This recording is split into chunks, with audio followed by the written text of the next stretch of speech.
How? Okay. Hello everyone, welcome back. Sorry for that momentary delay. We had an issue where Discord crashed OBS, unfortunately. But yeah, we are going to be getting into this game very soon. Not too long left on the spectator delay, and hopefully the audio issues will be fixed. But looking at these comps once again, Carrot, do you favor any comp? Because personally, I am a big fan of PeachFish Esports comp.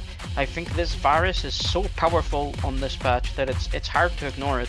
And looking at Minimax Gaming, they are limited in terms of their hard engage. They have the Lysandra, but beyond the Lysandra, it's kind of just Viego and Gwen running at you.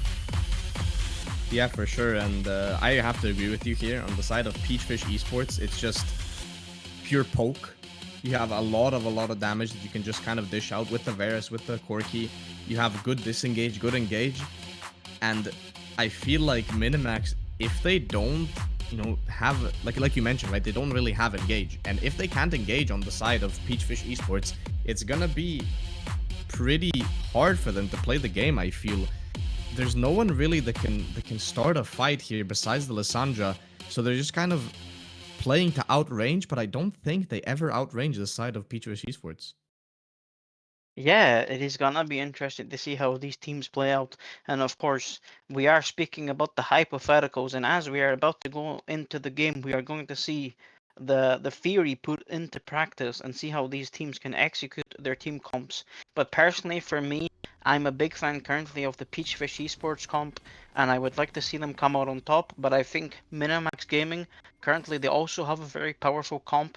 Their champions really good in the meta at the moment. You know, this Smolder Milio bot lane, it's gonna be almost impossible to ever get on this Smolder, I believe.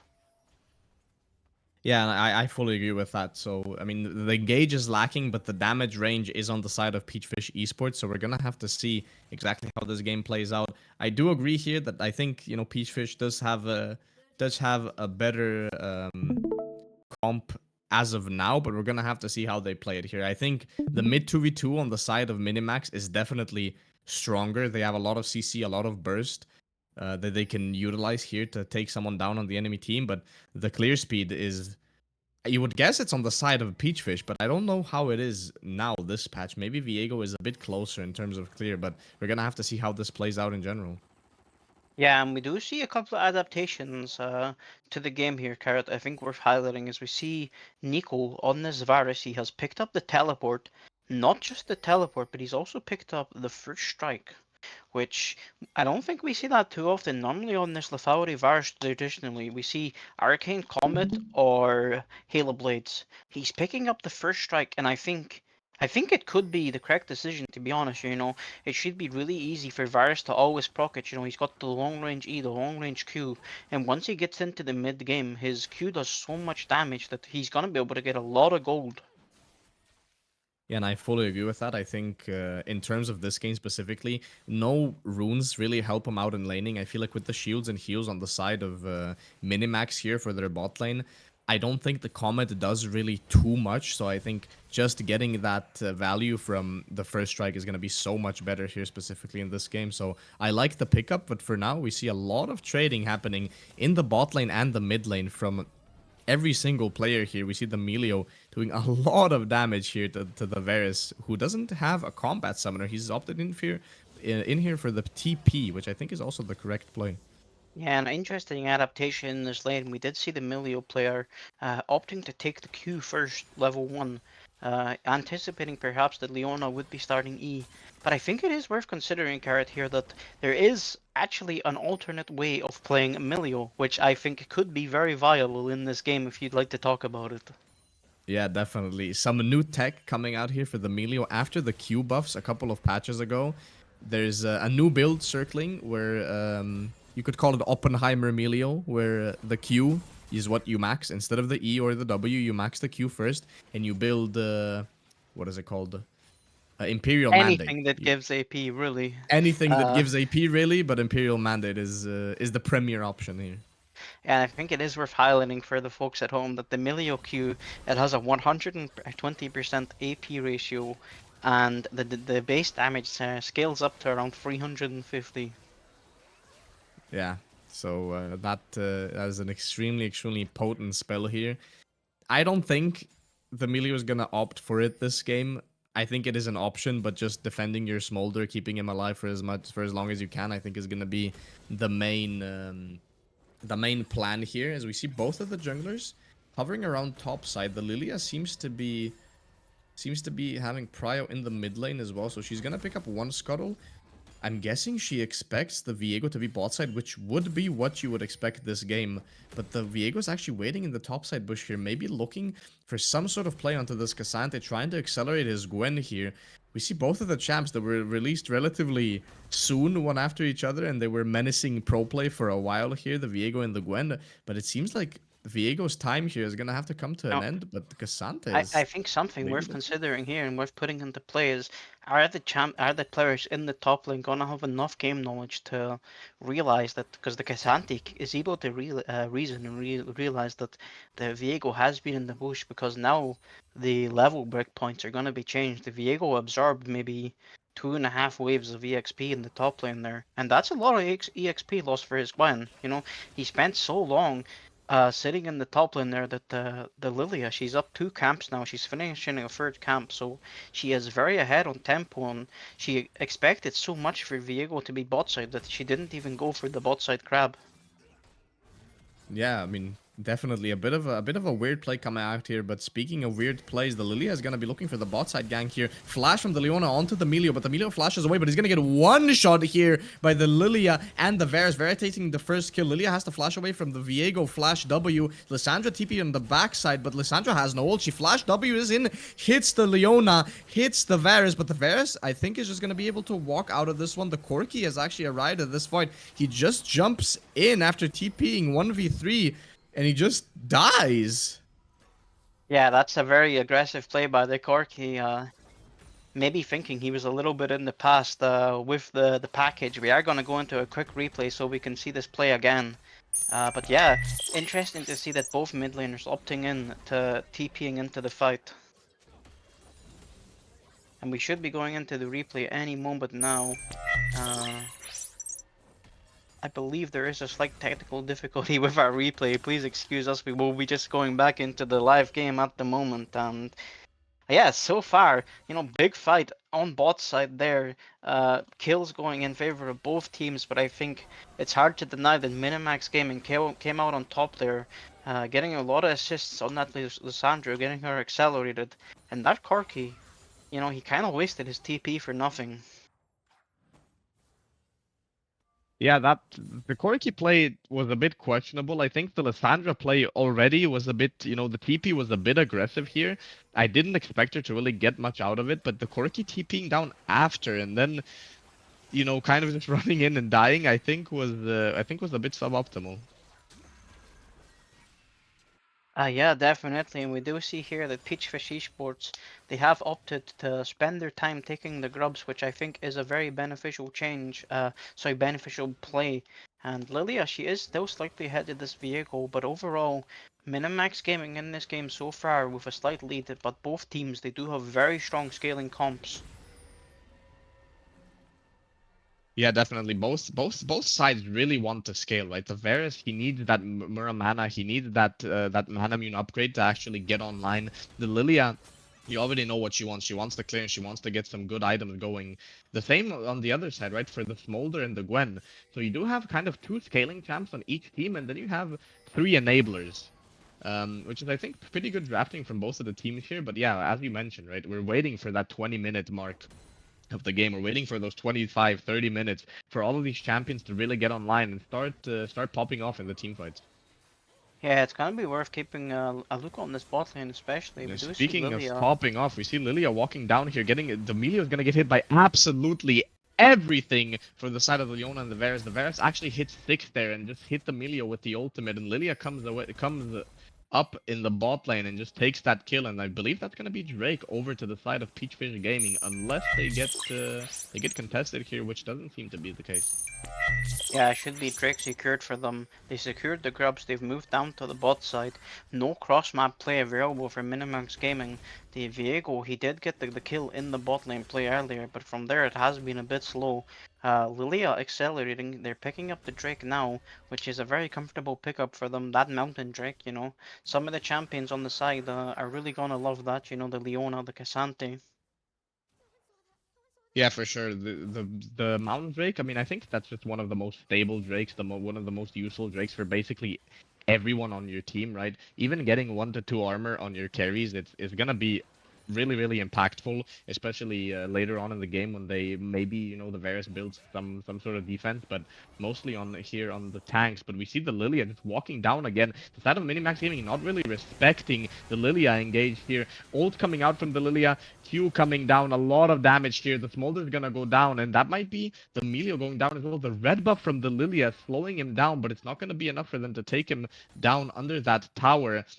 And we see a 20 CS difference in the bot lane here already for the side of PeachFish Esports. Yeah, the bot lane for Minimax Gaming here, they're getting punished. But we see the cross map play happening on top side. Yeah, crossplay here on the top side. We see the jungler coming in here, but the Cassante with all of the dashes available just kind of dashes, hops away from the fight. He thinks he's playing Aurora. He thinks he's playing Lilia. Just getting away there under his tower, completely unscathed. Yeah, with a hop, skip, and a jump, Cassante is able to get out of that gank. He does have to burn the all out, and we see an interesting adaptation here actually carried on the recall. Cassante is walking towards the bot side while we see Varus moving towards the top side, so we are seeing a lane swap happening here. And personally, I understand that the power of the grubs is very high and that they want to secure the grubs, but at the same time, I'm not too sure that this is the correct decision. You know, is it the correct play to put this Cassante against the Smolder? And the thing is that PeachFish Esports, you know, maybe they're inside my head because they're already adapting on the fly. Cassante has moved mid lane, while Corki has opted into the bot lane, so we are actually seeing quite an optimal lane setup. But Minimax Gaming, they are looking to punish this Corki in the long lane, and they're setting up a dive. Yeah, and I fully agree with everything that you just said, but it's hard to comment on that when so much action is happening here. Gwen completely zoned off the tier 1 TP coming in here from the side of Cassante. Gonna try to help this Corki, but the Corki's gonna get one shot. He flashes away and just about goes down. Last tick of some sort of damage. I didn't even know who picked up the kill, but I think it was Lissandra. So that's 1 kill for the side of Minimax Gaming, but at the same time, the Varus got 2 plates in the top lane. They're gonna get the second set of grubs, and there's no wave lost. No wave lost for the side of Peachfish. The Cassante picks up the bot wave, but that's after he pushed in the mid wave, so that's just 300 gold for 2 tower plates and the grubs. Yeah, it's a respectable play, and I think the grubs are always going to be worth picking up. They are sitting on the 6 grubs now, and they're getting so much value in this top lane. And speaking of value here, the dive coming out of the top lane, but the Gwen gets so much value there from her ult and the pass, and the Varus gonna go down from the flash Q from the Lissandra, and that's gonna be 2 kills over to Minimax Gaming. We spoke just a bit too soon here, and it goes very wrong for the side of Peachfish Esports. Yeah, PeachFish Esports overstaying their welcome in the top lane, especially under that tower. They didn't have a reservation, and the tower was quick to chuck them out. But we are seeing first items come in across the board. Very standard so far, but I want to highlight the build of the Varus player here. Most Varus players currently, they're opting for the opportunity first item, but he's opting for the hubris. Yeah, speaking of opportunity, Viego takes his one opportunity here in the top side to take down this Lilia. He's gonna have to flash away after the Lilia ult comes in, and that's gonna be a flash for flash trade. Yeah, and I think that was actually a bit of a bait there, because I do believe that PeachFish Esports, they knew that Viego was in that bush, so yeah, baiting him out, you know, they trade the Lilia flash for the Viego flash, which could be worth, but I think personally I would rather that my Lilia has a flash for a flash play. And we do see another lane swap coming in by Minimax Gaming this time. They want to match PeachFish Esports on the map. But what I expect here is I expect that PeachFish Esports bot lane and the top lane are going to recall and walk bot lane again, because we do have the Drake spawning very soon.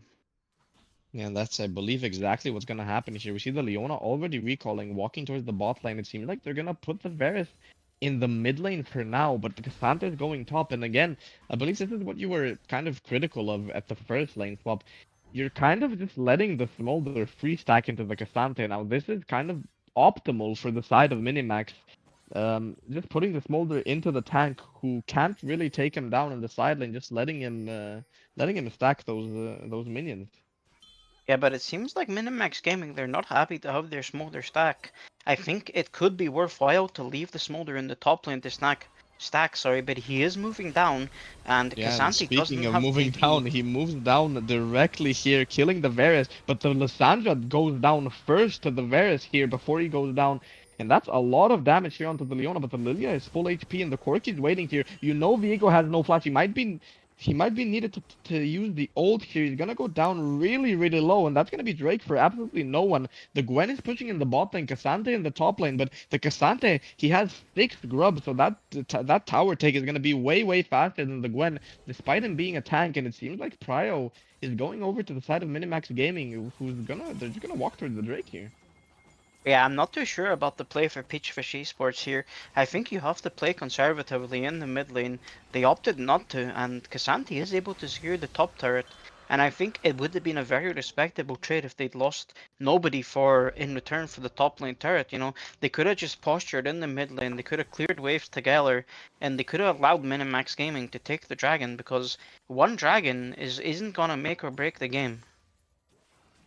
Yeah, definitely. Especially a Cloud Drake like this isn't gonna change the game as much, but at the same time, it buys 5 minutes for Minimax Gaming, and that's 5 minutes that they so desperately need. With the Smolder pick, with the Gwen pick, they need more time in this game to get those champions rolling here, and that Drake is definitely gonna pay them a lot of time. As we see a dive coming out from the side of Minimax, they don't care how much time they have. They're just gonna try to take the Corki down, but that's the Gwen getting jumped on by the Cassante under tower, taking a lot of tower damage here. The Cassante almost taking her down, and the Q3 hits, but it's not going to be enough. The Melio shields are so incredibly strong. The Viego coming into this fight, Cassante trying to get out. He hits the Q3, and that's going to be so much damage coming out of this Corki. But at the same time, PeachFish Esports are just pushing down mid lane. Oh my god, there's so much action happening. The Lissandra ult coming down, but it's not going to be enough. Disengage here by the Varus ultimate. And that's just such an insane trade. I don't even know what happened. Well, Karen, it seems like to me that while our instant replay function isn't working, Minimax Gaming attempting to fix it for us by going for the same dive on the bot lane. However, much like our instant replays, their play also didn't work and it backfired, and they lost multiple players in return for that play. While at the same time, as you highlighted, PeachFish Esports, they're noticing so many players, Minimax Gaming, they're overloading in the bot lane, so they opt to drop the herald in the mid lane. They're able to take the mid lane tower cracked here too. LS wouldn't be happy, but hey, I think PeachFish Esports are very happy with this play currently. They're currently sitting with about a 4k gold lead going into 20 minutes soon, and I think they are in a very strong position that losing that second Drake doesn't matter at all. This Lilia player not sitting, as we highlighted before the game, high elo player, and the only objective he's dropped so far has been that Drake that they traded for the top lane turret, and he's also up almost 30 farm. Yeah, for sure. A pretty good trade here for the side of PeachFish Esports. You did say, yeah, you drop the Drake. Okay, you give a bit of scaling to the NA team, but you also get up 4k gold, which is just that's really, really good. Your champions are really strong, and all of the gold is on the Varus, and all of the gold is on the Corki. We see our wonderful production just swapped over to the view, so we can see specific champion matchups here. We see the Cassante is even, very slightly ahead. The jungle gap, 1,000 gold here for the side of Lilia, just from the clears, basically just from the clears. And then the Corki, he's up 500 gold, and the Varus is up almost 2k here. So a lot of the gold here on the side of the carries from PeachFish Esports, as we see 4 people in the bot lane just one-shotting that Gwen. She tries to get back some damage, but it's not going to be enough. And that's going to be tier 1 in the bot lane falling. But at the same time, Minimax isn't doing anything on any other side of the map. We see Lissandra coming down here, hitting that Corki, but it's not going to do enough damage for him to even be scared. He just keeps hitting. He does not care. And the more coming out here from the side of PeachFish, the Melio is 1 HP, having to run away here. The only thing Minimax got done here was to push in that mid wave, which might actually take the tier 1 tower from PeachFish Esports, but tier 2 being pushed in here by the side of PeachFish, but they're going to finally walk back here. Yeah, it's very well played by PeachFish Esports. they push in the mid lane wave together, then move bot lane to overload the bot lane on a dive play. They're able to secure the tower, and because the top lane wave and the mid lane wave have been pushed in by PeachFish Esports, there's no cross map play available for Minimax Gaming. So we do see the gold lead continuing to rise in the favor of PeachFish Esports. We got the second Drake spawning within the minute, and we're gonna have to see how this plays out. Both teams have all their TPs up, so we're gonna have to see the lane assignments here. But I think both teams really want to get to that objective first, you know? They both have a lot of tools to poke. One team has the Varus, the other team has the Smolder. We do see that the Varus has picked up his Mana Immune, and most champions across the board are working towards second items. And I think when you're Minimax Gaming here, you have to be very careful, because one lost fight at this Drake could see the game slip out of your hands. Yeah, definitely. And we see that PeachFish Esports are not letting this mid lane prio slip out of their hands, and they're gonna push in that mid wave, trading with the Smolder, but they have first move here, which they're going to give up because the Corki is pushing the tier 2 in the top side. The Corki is just gonna take the tier 2 from the side of Minimax, but he does have the TP, so we can TP back in to this fight if they want to, but it seems like they're not going to be going for it. The Corki is just going to keep pushing tier 3. Keep in mind, everyone, PeachFish Esports do have 6 grubs here, and you can see just the pushing power of Corki with those 6 grubs and the Trinity Force. TP coming in from the Lysandra, but again, I don't think it's going to be enough damage. The first time she tried, she didn't have enough ultimate damage to take him down, and at the same time, we have a fight here in the bot side. And at the same time as the fight in the bot side, which the Cassante is winning, we see mid lane push, and the Varus takes down the tier 3 in the mid lane, but they're going to get collapsed on now. The Lilia walking away. They're too afraid. Minimax is just too afraid, while the Gwen is just winning the bot lane 1v1. But we see the Cassante hitting Q3, but it's just not going to be enough. The Gwen, with that anti-tank power, we mentioned that it's lower, but it's not going to be that low that you can't take down the Cassante. 1v1 won by the Gwen in the bot side. Yeah, I think that's just excellent macro and very well played by PeachFish Esports. They realized that they're never going to be able to contest the Drake, so they just have Corki full sended in the top lane, everyone else other than the Cassante full sends in mid lane, and they're able to secure around about a 3,000 gold lead just from that play, now sitting at about a 6,000 gold lead. Yeah, that 6,000 gold lead is gonna be a bit higher now after that Gwen gets taken down in the bot lane. Engage coming out here from the side of the Lysandra onto the Leona, but the Leona doesn't really care about the Engager. One shot coming out on the Viego from the Varus. This Varus is extremely strong. The Smolder flashing in, getting that Varus down, but the Leona is still alive. Engage is still a possibility. The Cassante has walked up. He has no ultimate though. The Leona engaging here. The Cassante might be able to take this kill after, but it's not looking like PeachFish are gonna continue this fight, and I think that's that's a good decision if you're waiting for your carries to reset, revive in the base, and get out to push those waves so you can play the Baron. Yeah, I've known some coaches, Gareth, they talk about a 2-play rule. You should make maximum 2 plays on the map before you recall. And we saw PeachFish Esports, they didn't opt to recall, and they stayed on the map, and they got punished for staying on the map. Minimax Gaming clawing the game back a little bit, only 4,000 gold in it now, and the Baron has spawned, and the third Drake will be spawning before too long. So we are going to have to see how the teams play it out together and against each other. And just looking at the gold, we see that a lot of the gold is on this Varus and on that Corki especially.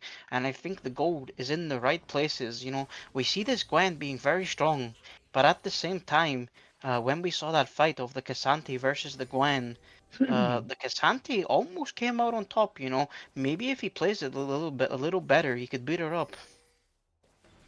Yeah, for sure. That side lane matchup is definitely still a skill matchup, although it's probably a bit Gwen favored at this point in the game. The Cassante still always has those outplayed options, but it seems like the 1v1 just didn't go his way in that bot side. But for now, we just see both of the teams setting up for this Drake here. We see Corki in the bot lane versing the Gwen, but neither the Corki nor the Cassante have TP, but Gwen does, and she's gonna be fighting the Corki here, missing the ult too. Third ult is gonna hit, and that's gonna be the Corki taken down. 700 gold shutdown here. A bit of a misplay from the Corki, 40 seconds for the Gwen to basically free push this side lane. But at the same time, I don't think Minimax have a Baron option on the other side. The Viego's walking down here to cover for the Gwen. Everyone on the side of PeachFish Esports is resetting, walking down to this tier 2, but I feel like that tower might go down before they can answer. And at the same time, the rest of the map is now open for Minimax Gaming, and they're all running towards the Baron. Ping's going down here, but I don't know if they have enough time now. Yeah, I think they might be lacking in time, but I think it's just well played by Minimax there and poorly played by PeachFish, especially for the mid laner. Yeah, speaking of poorly played, we can see just walking in here, the Varus, but he manages to get out here with the ultimate, disengaging there, but he's really, really low. The Melio is gonna be able to keep that Smolder sustained, but the Varus doesn't have the same options here on his side. He has a Leona for the engage, so he's gonna have to take a reset here, and again, map pressure over to the side of Minimax. Yeah, definitely. The game going back and forward, even though there is a bit of a gold lead for PeachFish Esports, but I feel like at the current time they're really failing to leverage their gold lead into leveraging it into winning the game. You know, we see this Corki, he has a lot of gold, but if he's ever in the side lane against Gwen, it's a really disadvantageous matchup for him. He's not able to leverage the gold because of the Gwen. She has the W, you know, she goes immune, and we do have the second Drake spawning now, and PeachFish Esports, they are getting good setup on it.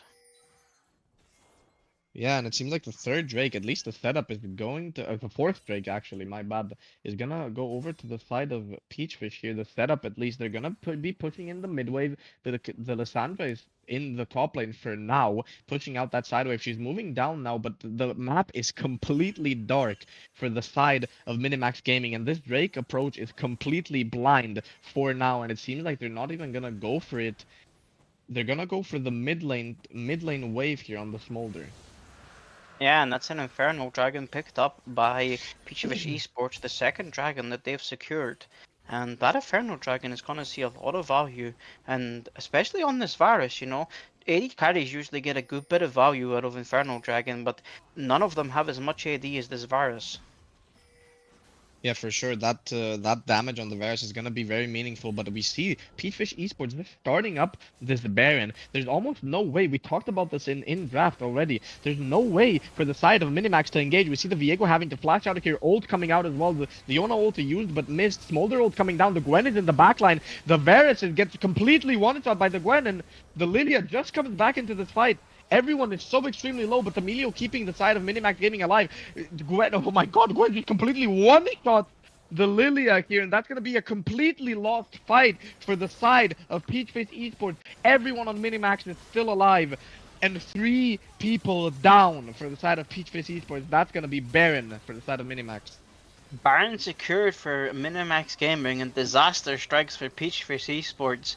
And you know, they're posturing extremely well. They start up the Baron, but you have the question is, was starting up the Baron the right choice? You know, with this Varus, you know, he's not the on-hit Varus. He doesn't shred. High HP targets is hard, and you know, it's not like they have a huge damage compiler. Lilia does good damage, and so does the Corki, but you know, Cassante, Leona don't provide anything to the Baron, and they lose a lot of health to the Baron, and Minimax Gaming, they're able to punish it.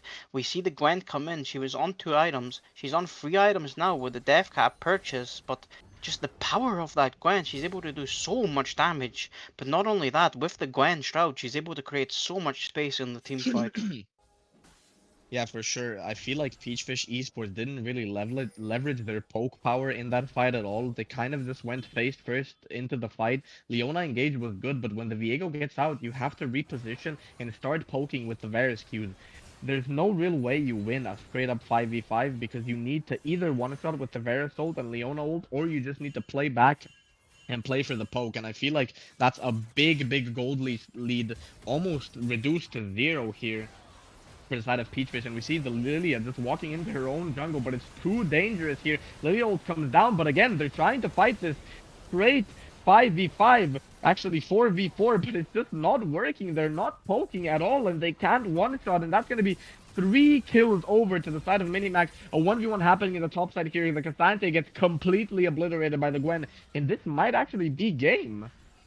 This could indeed be game. 40-second death timers, over 40 seconds for some of the champions. Minimax Gaming, the game is in their hands right now. It is their game to lose. They're very strong. You know, this Smolder has scaled. This Lissandra, she's able to lock someone down and work together with the Viego to get a reset. This Milio as well, able to keep the Smolder so very safe. And great concern now for PeachFish Esports. They were in a great position. They see the game slipping further and further away, and you have to wonder at this point: are the players getting anxious? Are they frustrated? Like they have to get their heads back in the game and get it back together. They do have a powerful comp, but they're just failing to leverage it. They're not able to sufficiently protect their carries. This Corki and this Varus, they just get chunked out and one shot in these fights, and I have to wonder, what do they do, Kurt? How do they get back into this game? Yeah, I think how they have to get back into this game is just first of all defend this Baron push. You can't let the side of a Minimax get too much with this Baron, and then I think their only real play here now will be just I think just poking them out. Maybe you see the Serpent Fang on the side of the Varus, so the poke is actually going to be more potent than one would expect with the Melio here. But that Serpent Fang negates a lot of the damage here. A lot of the shielding, I'm sorry, a lot of the shielding coming out here from the side of the Melio, and then just I think just one-shotting. Varus ult until Leona ult, and you pray you one-shot someone, and then you just play the fight out from there. Yeah, I can definitely get behind that, but we do see options on the side of Minimax Gaming to minimize the risk of getting one shot. We see Gwen sitting on the Seeker's arm guard. She's building towards Zonya's perhaps. Viego has the Therax Gauge and the Mercury Treads. Lissandra also opting for Zonya's Hourglass. And even when we look down at the Milio, he has the ultimate to stop anyone getting locked down in one shot. And to double it up, he's went Mikhail's Crucible, second item, for a second cleanse. This Milio has 2 cleanses now. Yeah, I think what I said before is now a lie. As we see as you just mentioned, right, the Melio having double cleanse mercs on the Viego, Zonya on the Lissandra, and the Seeker Zomgard on the Gwen. I think the itemization coming out from the side of Minimax is extremely correct. As we see a fight in the top side here, the Gwen is just going to obliterate this Cassante. Ult 1 coming out, Cassante flashes it, ult 2 coming out, he manages to ult to dodge it. And that's going to be the Cassante going down here. The Varus is trying to fight the Gwen, but he's going to have to walk up into her melee range, taking her down in the end. That's a big shutdown going over, but Cassante going down in the side lane is going to be a big problem here. Tier 3 down as well in the top side, and that's Smolder damage. 1Q taking down half HP from the Lilia. And speaking of half HP, the 0 HP here on the Varus, getting completely one-shot here, but the Leona is tanking. She's extremely strong, but the big damage from the Smolder, flashing in, taking down absolutely everyone. The Lilia is burning, and she might go down to the Smolder passive, but just about survived. And this Smolder, we mentioned it before, right? They needed those 5 extra minutes, and those 5 extra minutes they did leverage here. Smolder with the incredible amount of stacks here, taking down everyone on the side of PeachFish Esports. Only the jungler left alive, and they're gonna take both of the inhibs. But I think they're gonna have to bait here. I don't think they can really end. But still, a big play from the side of Minimax Gaming. Yeah, we spoke about the scaling on both of these teams, but I think Minimax Gaming might have outscaled PeachFish Esports here. Yeah, I think, they have outscaled. They're trying to do something now, but I think they're going a bit too hard here, but I should probably shut up because I'm completely wrong. The Cassante is solo fighting the Smolder, though the Smolder is still alive. That's the biggest issue here. The Gwen is in the fight. Varus is out of the fight, and the Corki just gets completely one-shot through the Lissandra ult here, and I think I might have spoken too soon when I said they went too deep. They didn't. Yeah, I think Minimax Gaming are very securely in control of this game. They're looking to get the end now, and it's gonna be hard for PeachFish Esports to stop them. That's 2 Nexus towers down in exchange for Gwen's life, which I think is a trade you'll take any day of the week. And the game now looking very daunting for PeachFish Esports. The gold lead is only about 5k, but the control of the game is much higher. And the concern now is this Smolder. How do you stop the Smolder? How do you ever get on him? It seems so impossible. He just backed and he full bought Mortal Reminder. So now even champions like the Cassante are gonna be mincemeat. Yeah, for sure. And I feel like this is the point where, you know, there's not really much more you can do if you're PeachFish Esports. You did what you had to do. You tried your best, but the enemy team comp just kind of completely outscaled you at this point. And now it's just a fact of praying, you know, trying to get anything you can, but it's gonna be so incredibly hard to try to get anything back in this game. The bottom inhibitor did spawn back for the side of PeachFish, but Baron going over to Minimax Gaming here, and I think this might be the last push. Yeah, you know, Cart, I know there's a term you use, and I'm gonna give you a chance to say it in a moment, but I'm just gonna highlight the strategy here should be that Minimax game and you push in as many lanes as you can at the same time, and you burn buff up multiple lanes, and it becomes so overwhelming that it's almost impossible to stop. Yeah, for sure. And for now, only one super minion spawning in each lane, but I think that's just gonna be enough here, especially with the Gwen being able to push into the base. The biggest problem is that PeachFish Esports don't have any more towers here. So that means that Minimax has a free reign to play wherever they want in the base of PeachFish Esports. Their waves aren't properly pushed in here and timed together, but the smolder damage. 1/3 of Lilia's HP from one Smolder Q. I think this is just gonna be a fact of walking in here and Smolder Qing off cooldown. Everyone is taking so much damage. The Gwen ults in, the Varus is way too far up, and the Gwen actually goes down in the end. The Varus taken down as well, and the Lissandra going down, but the Viego is just hitting the backline. Nothing really matters except for this Smolder, and they're gonna be taking down this Nexus. A quadra kill and a pentakill, I believe, for the Smolder in the end. And that's gonna be it for game one here. Yeah, Minimax gaming, you know, playing from behind for a decent portion of that game, turning it into a smolder pentakill at the end of the game. We talked about the scaling, and I think Minimax Gaming very happy this game to happily outscale PeachFish Esports. I have to say, well played to both teams. They gave it their best shot, but Minimax Gaming just able to come out on top. The power of that smolder just unmatched and unparalleled by anything that PeachFish Esports had to offer. Yeah, definitely. And speaking of, you know, being overpowered, I think we're gonna have to shut down power for just a moment here. We're gonna go over to a short break, and we're gonna come back very soon with the analyst desk, and then after that we have two bangers, a full series between DMG, SE, and Asini coming up in Div 1. So please stick around.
Hello everybody, welcome back to the Lodestar Esports Analyst Desk. I am joined here by Wegan and we're gonna be going over this game, showing you a bit what happened, and we're gonna be talking a bit about what happened and what caused Minimax to take the win in the end.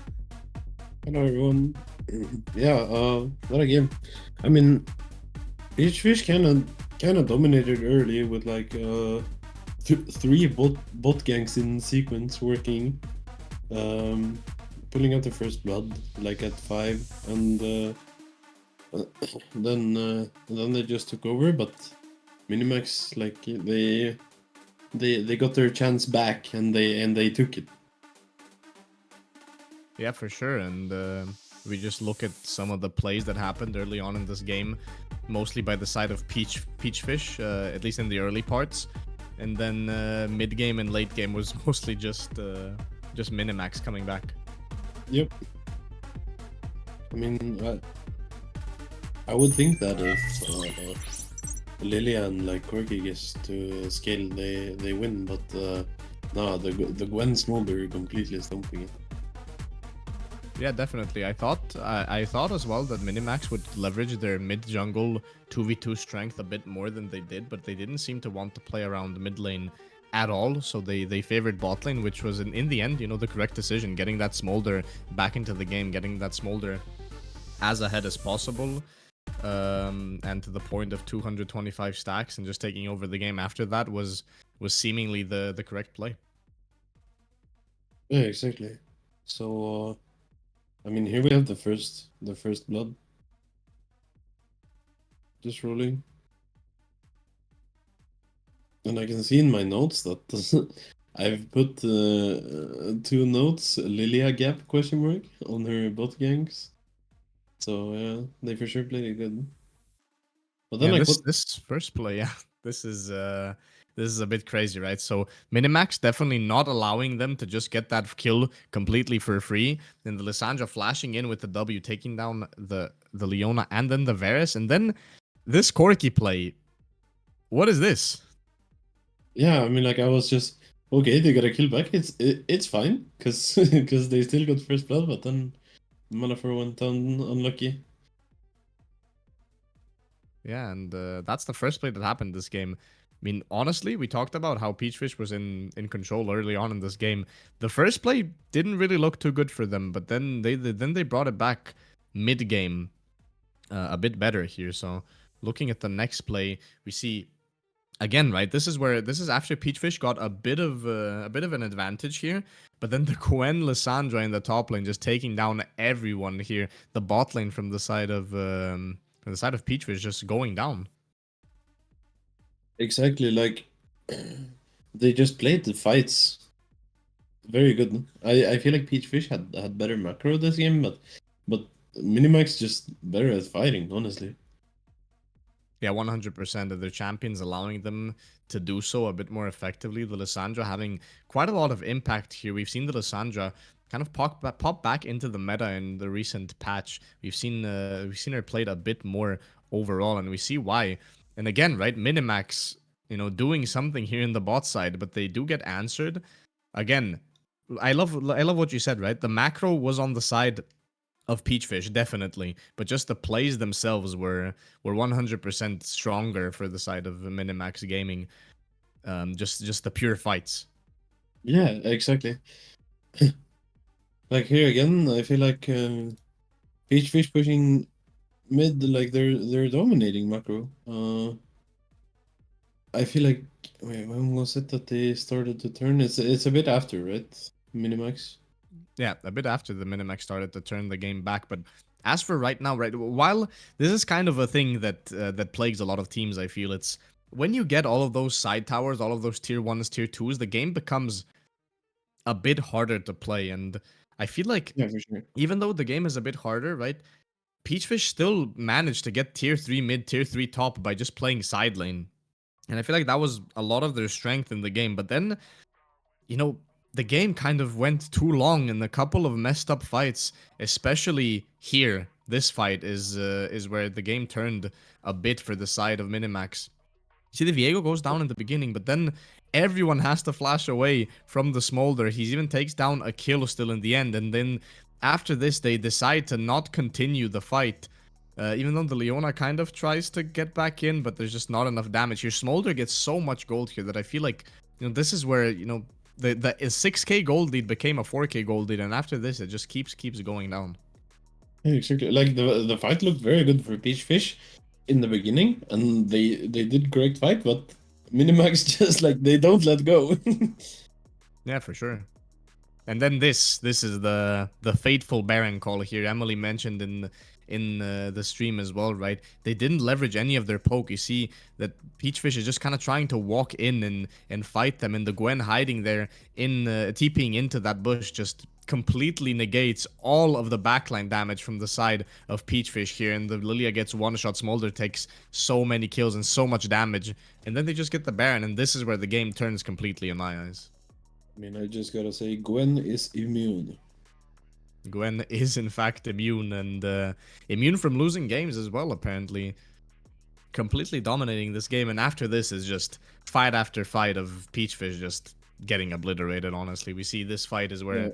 the Lilia walks in, gets popped by the Smolder, by the Viego, and the rest of the team tries to fight. We see Malafor directly in the fight, and it's so incredibly close here. The Smolder on 1 HP, but it's just not gonna be enough, and I just don't think they really utilized their poke as much as they could have. The Corki rockets, the Varus Qs in the E's, just not doing enough with that, and just letting, basically playing into what Minimax wants to do for this entire game.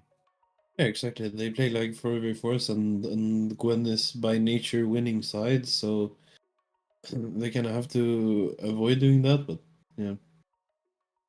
Yeah, for sure. And just, if we look at one more fight and then just go to the ending fight, this just well played from the side of Minimax. Flashing in, getting the Varus down. PeachFish does return a lot of damage, but it's never going to be enough. As long as the Smolder is strong as he is, you can see he flashes in, he's full HP, he doesn't care. He takes so much damage, but he also does so much damage back that there's no point. You see so much healing and shielding coming out from this Melio, just keeping the Smolder alive basically forever, and they take a lot here. Another fight happens where PeachFish tries to turn it around, respectable that they tried to turn it around here right after, but then the Baron gets taken down, 3 inhibs are dead, and this is just, this Just is rough. just it. Yeah. Smolder getting a penta here at the end as well, just padding those stats a bit, taking down absolutely everyone, but that's kind of expected. The Smolder's level 18, he has 4 or 5 items at this point, and just taking down absolutely everyone. I have to ask though, what do you think about this Viego build? What did he build? I didn't even notice. He went Borg into Sterex. I've been a bit hating on the sidelines, but it was okay.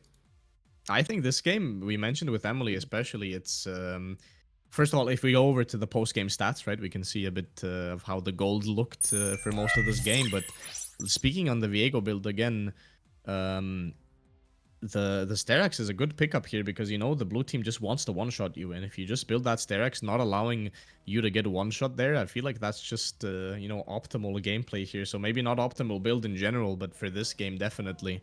And looking at... Looking at the post-game stats, we can see, you mentioned, right, that the Viego build kind of doesn't let him do any damage. But again, his job this game isn't damage. He was alive. He was alive, He was exactly. chilling. Now, looking at the gold graph, I think everyone just sold the stocks, or what's going on? Yeah, I think the stock market crashed a bit, went very, very negative there for a while. At about, 27 minutes, it flips immediately. From, 4K gold lead to 4K gold unlead for the side of PeachFish Esports. And it's just a big flip over there. And that was that Baron play that we talked about, just giving over the game to the side of Minimax Gaming and letting them run away with it with the Smolder. Yeah, so if you're PeachFish Esports, what do you do? Like, what do we do for game 2 here? I think for game 2, they just try to revise the draft, maybe. Maybe it isn't something that they're really comfortable playing through, these poke comps, these poke champions. Maybe just trying to play a bit different, but I think they don't have to do that if they don't want to. Just kind of polishing up what they're doing right now would probably net them the win. Just a couple of maybe changes in the gameplay. I couldn't really, put my finger on it, but just playing slightly cleaner would definitely have won them the game. I feel like putting jungle on like carry AP champs will do it for them. They just gotta play, like, make sure they have their comms correct and just play the fights as they want to. Yeah, for sure. And ending it out on that, we're gonna have to go over to another best of 2. So leaving PeachFish Esports and Minimax Gaming here to end out their best of 2 in SOL Div 2, while we hop over to DMG SE versus Asini in Div 1 SOL. So we're gonna go over to that after a couple minutes of break. So please stick around and we'll see you there. See you then. Bye.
He's here. So. Hello, everybody. Welcome back to the Lodestar Esports caster desk. We're gonna be looking over some more games here. A best of two between DMG and Asini. Yeah, welcome back everyone. Once again here, back in Division 1, we had a short visit to Division 2 there for PeachFish Esports versus Minimax Gaming. Unfortunately, we're not going to be able to see the second game of that series because we do have DMG versus Asini starting very shortly. Yeah, DMG versus Asini starting very shortly indeed. One thing to keep in mind here is that Asini was last season placed third in Div 1 SOL. Interesting fact. Yeah, and both teams, I think they are both very respectable teams here in Division 1. And I believe any moment now we should be going into the player comparison screen so we can start to talk about these players and their champion pools. Yeah, I mean, I think we're having some slight technical difficulties here. We're gonna get back to you on that as soon as humanly possible. We're gonna look into the player comparison screen first, and then we're gonna look into the standings overall of the SOL Division 1 here in Season 9. But before that, we can talk a bit about the players themselves. Look across the champions that they play. Yeah, definitely. We will be looking at that very shortly. We are experiencing some small technical difficulties at the moment with our producer, so we will be with you as soon as possible. But yeah, we do have a banger of a game coming very soon, and we have the screen just for us casters here at the moment and talking about it. I think both very high elo teams once again in Division 1, we see two players over on the Asini side, both over 1,000 LP in that Grandmaster slot. Yeah, that's a lot of LP to just pop on one team, and on the other side we have DMG a bit lower on the LP, at least this season. I believe most of the players though are, high masters GM players, so still a lot of elo here on both of the teams, with the exception of it's Gary Snow because he doesn't really play the game as we saw last time we streamed as well. But overall, looking at the champions, very interesting picks here. If we talk a bit about, what these players kind of, how would I say it, identity is, right? If we go top to bottom, just talk about like the player identity based on the champs they play. Yeah, talking about the top lane first of all, it's very much more of the same, more of the standard. Sammy for DMG, we've got Cassante, Skarner, Renekton, and Camille. Nothing really outstanding or special there. It's when you think of a top laner, especially in Season 14, those are some Season 14 top lane champions right there. Yeah, definitely season 14 based champions. And then we have a couple of older champions here on the side of Asini as well. We have some Gragas, some Poppy, and some Nasus here. And I mean, Ornn at this point is kind of an old champion, which makes me feel extremely old, but I think he's not really recent anymore.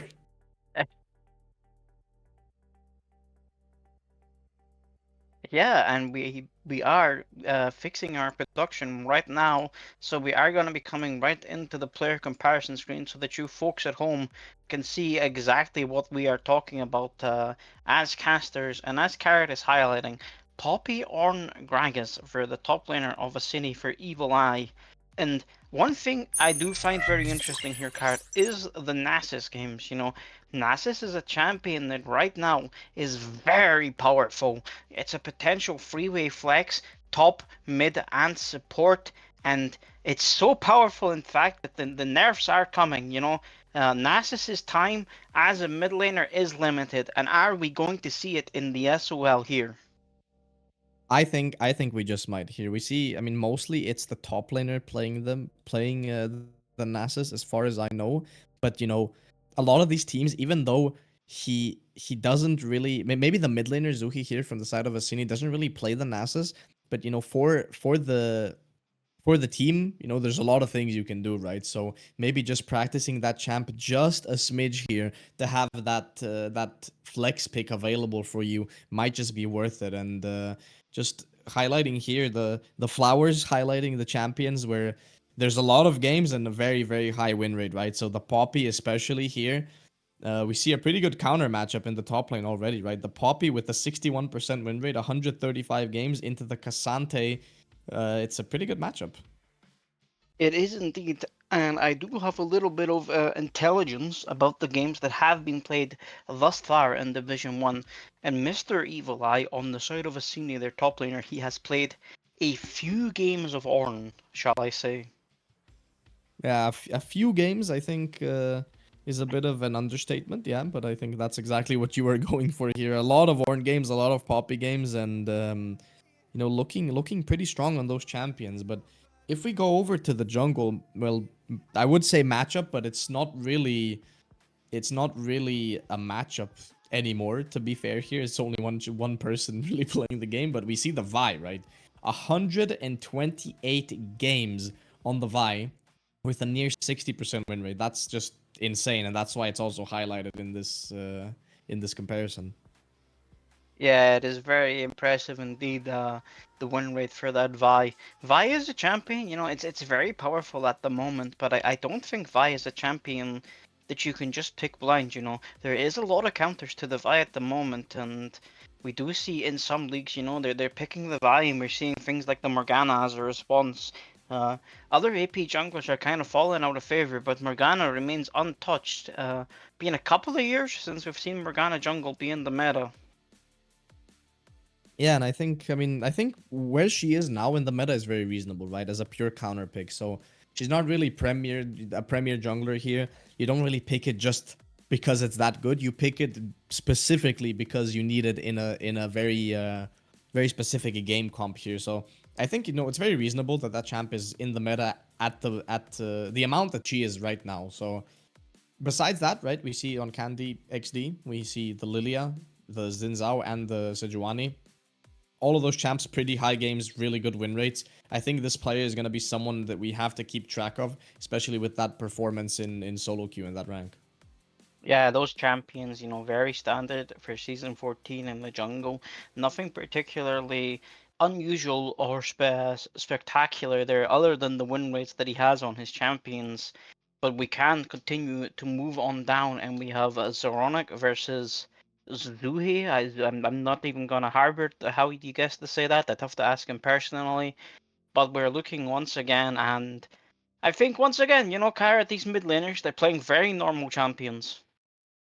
Yeah, pretty normal stuff here. The only thing that isn't really normal is the win rates here. It's kind of crazy, especially on Zuhi.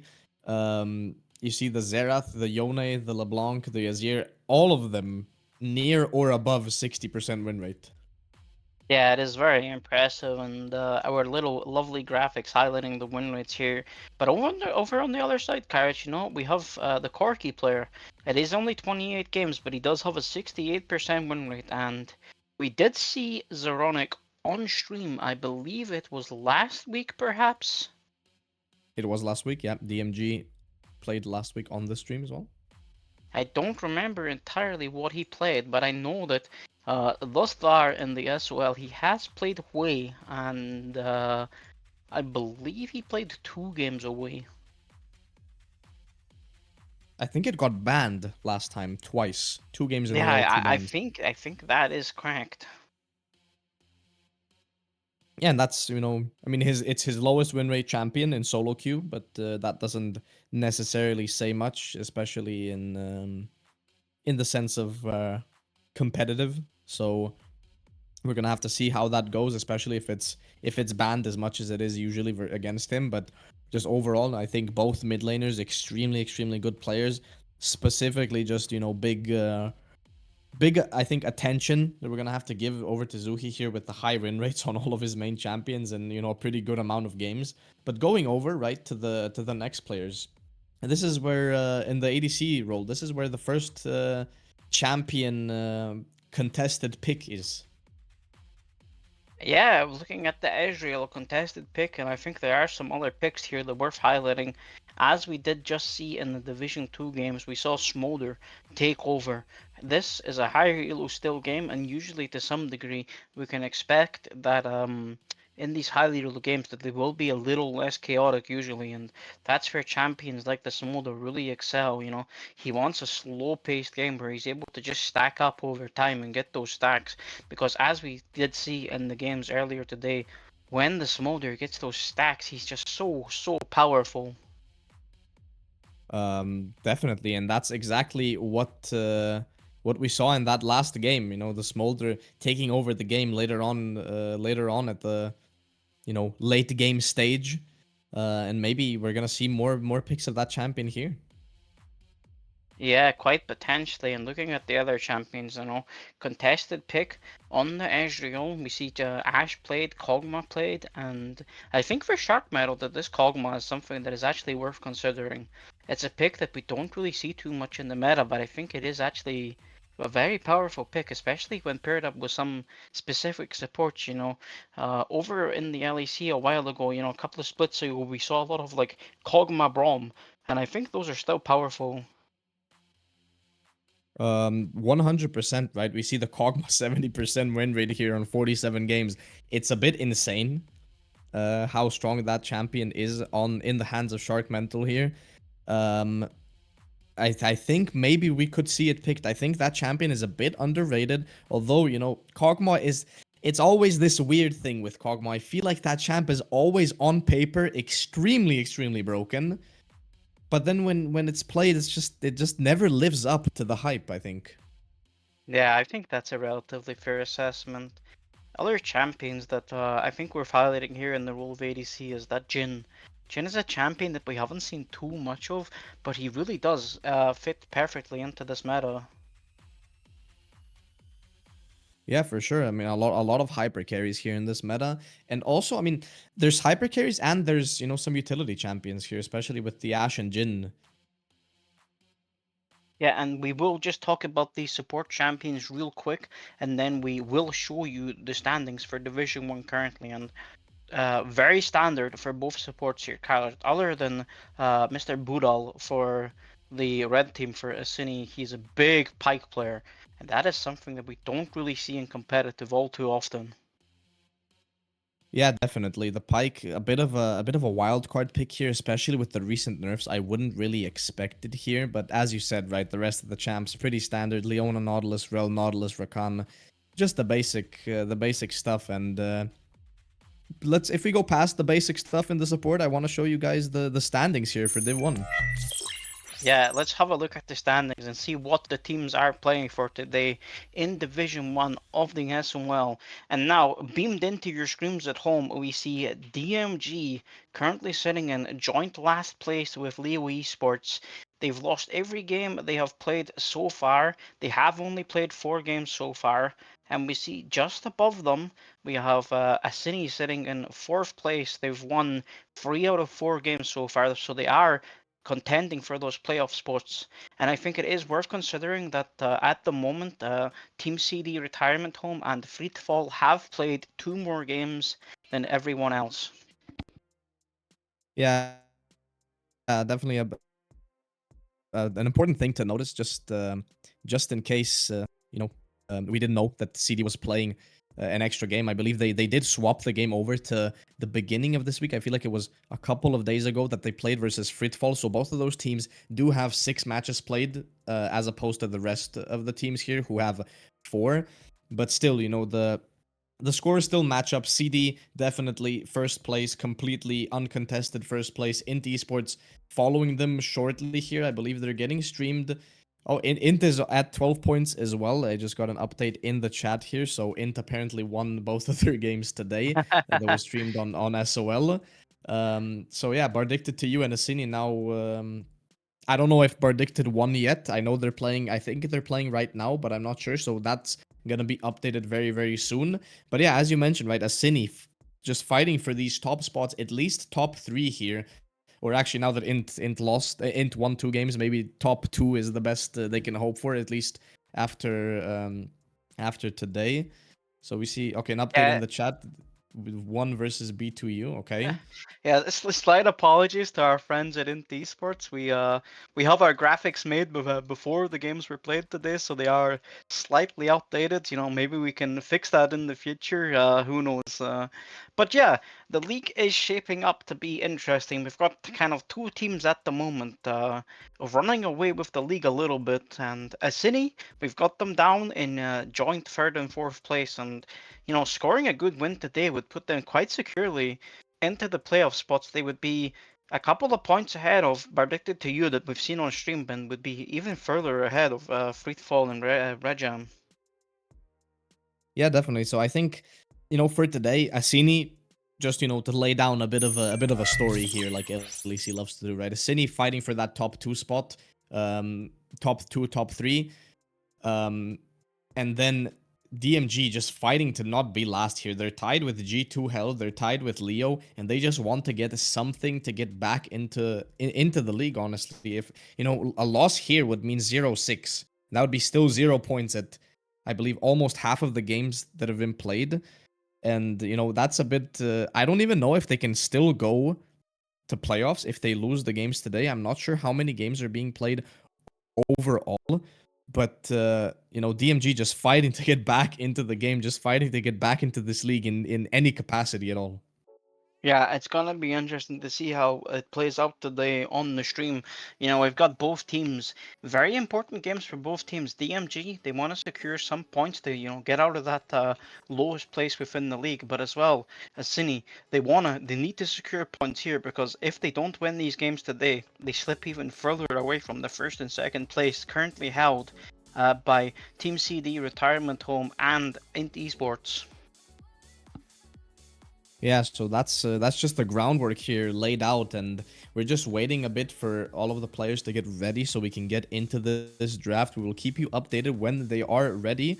And I mean, if we go back over to the champion comparison screen and we just, you know, take a couple of wild guesses here, maybe what the players could possibly play. So, well, why don't you start us off, Emily? So, what I'm do you gonna think, make an you know, impossible prediction here, Carrot, and I think we might get to see 2 melee supports. 2 melee support? That's insane. I don't believe you. Yeah, I can hardly believe it myself. And I'm gonna make a second guess here, Carrot, as I think Evil Eye on Asini, I think he's gonna play Ornn. I think maybe the Ornn is gonna be played here, but do you think the Poppy's gonna be banned out? I think potentially, you know, it could be a flex pick, you know, it could be a freeway flex if the players play it. And it's going to be interesting to see what the other bans come across, because looking at this team, I would be afraid of like something like the Zeri here for Shark Mental. That is a scary champion to go up against. You know, Zeri is one of these champions it's very mechanically intensive, and the better the Zeri player, you know, the stronger it is. And I do believe that we are going into draft any moment, so we are being cut off on our discussion, and we are going to be able to see exactly what they're going to play, and we should be going into draft just about right now. And I wish the teams both best of luck with their drafts, and I hope that we see some cool, interesting champions. You know, in the last games, we saw very standard drafts from both PeachFish Esports and Minimax Gaming. Yeah, and we're gonna get into draft right now. All the players are ready. Both teams are ready to start it, and we're gonna get right in here. So we're gonna see if any of our predictions came true. So for now, it's just what melee support and Ornn top. That's all of our predictions, and maybe a Zeri. I think we're being very safe on our predictions, and there we go. The Poppy is banned out, so Mr. Evil Eye, his Ornn is looking all but guaranteed for me, I think. Yeah, for sure, and I think you just might be right. I'm not 100%. I think you just might be right that Ornn is gonna drop here, unless DMG decide to give another ban over to the top laner of Asini, but I don't think that's gonna be the case, because there's so many strong players here on the side of Asini just waiting, you know, to pick up their top champions with the high win rates. Yeah, we see that Kog'Maw banned up that we did discuss. They don't want to mess around with that. It is a dangerous champion, especially in the hands of a very mechanically talented player on Asini.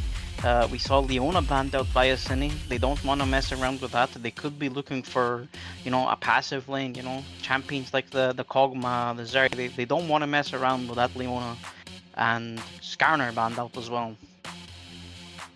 Yeah, and after the Skarner, you see the Vi, right? See like, all of these top champions. It's almost hard, right? I'm playing in SOL, right? But when you see that OP.GG and you see the champion with 70% win rate across 100 games, it's almost impossible to just think to yourself, oh, we're not gonna ban it, right? You need to get these champions out because they're just so incredibly comfort. You need to get out the Vi, get out the Poppy, get out the Kog'Maw. These champs are so incredibly comfort for all of these players on both teams that you just have to get them out. Yeah, definitely, and I believe we have a slight bit of intelligence that Gary Snail might not be playing today. We might have a little bit of an error with our pre-game graphic. We'll have to get back to you on that one. But we do see the Zeri locked in, and I would be very unsurprised to see the Varus response. Varus Karma. Give me the Varus Karma. Come on, lock it in. Show me the Karma. I want to see this lane. This is a lane that's seeing a lot of talk over on the internet, but never mind.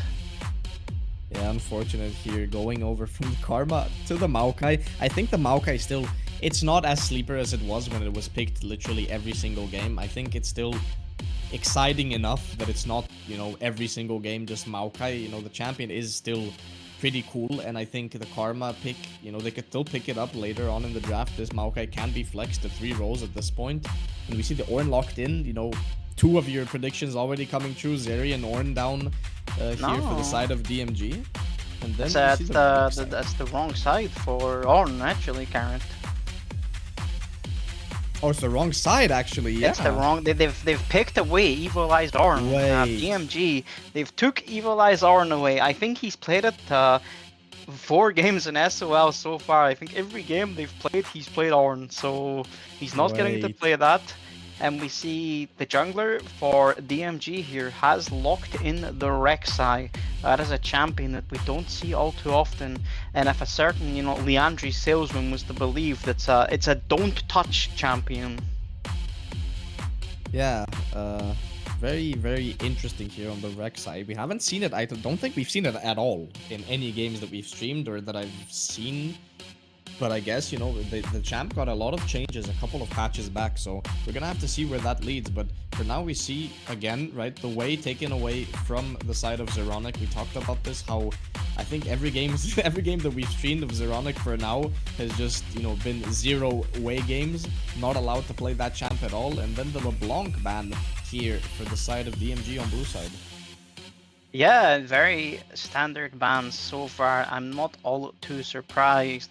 But we did see the Smolder lock-in, which we didn't highlight. That's most likely gonna be a mid lane Smolder, unless the Varus is gonna do some funky stuff. There are some whisperings of a Varus top lane still, but I doubt it with the player that we have in the top lane for Asini. I don't think that the Poppy Ornn player is gonna be picking up the Varus. But we do see the Rel locked in on red 4 here for Asini, so it's most likely going to be a Smolder mid with a Varus Rel in the bot lane. Yeah, that's extremely interesting, right? I like that you highlight the Varus top option, but I think with the poke build being so incredibly strong and mostly what you said with the players, I don't think it's going top lane. But we see the standard, at least it was standard last year, I believe, the Rel Alistar, just trading those 2 champions out. The Leona is banned, right? So the next option is Rel, and then the third option is Alistar or Rakan, and you just take whichever one you feel comfortable with. And now the Warwick being hovered here. This is, you know, LS put this champ in S tier, guys. So don't sleep on the Warwick. Apparently, you know, he's supposed to be really broken. Maybe, yeah, no Warwick lock-in, unfortunately. Lissandra, we saw her in the previous game that we just streamed in Division 2. She kind of popped off. Right now, Carrot, the team for DMG, this is a very CC heavy front to back team comp. I like it. It's a very clear team identity. Yeah, and it seems like the Smolder is gonna go top lane over to Ilvalai, so you were kind of wrong about this player, right? We thought he's, you know, I mean, his champ, his entire OP.GG's just screams Ornn Poppy tank player, right? But apparently he's picked up the Smolder for his team. I see Same in the chat being being a bit fearful of this champion here in the top lane. But I think it's very smart what they did, putting the Smolder top lane. Yeah, and I just want to highlight, Carrot, that some of my predictions have come true in this game. We've got 2 melee supports and a Zeri. I'm 3 for 3 on predictions. Yeah, I mean, I'm really interested if we had, just a bit more time to look through the draft, if you would have gotten all of these picks. But definitely strong drafts for both sides. The only real crazy new pick that I see here is the Rek'Sai. I don't know what to think of that at all. Yeah, I'm kind of touring on the Rek'Sai because at the same time, I don't entirely agree with LS's takes on some champions, but I think he does have some reasonable takes, especially on this Rek'Sai pick. I understand the early aggression of it, but at the same time, are you playing a comp that wants early aggression? It's, you've got the Zeri in the bot lane, you have the Alistar to kind of neutralize the Rel engage. Your top lane, maybe you could play for setup in the top lane, but I think it's gonna be hard to gank that Smolder. He does have the E to get away, and in the mid lane as well, Azir is quite a mobile champion. He's got the soldier dash, and it's gonna be interesting to see where this Rek'Sai is gonna play, because in my opinion here, Asini are gonna have prio over towards the bot lane and in the top lane with the Smolder and the Varus Rel, so it's not as if this Rek'Sai can play for Invades either.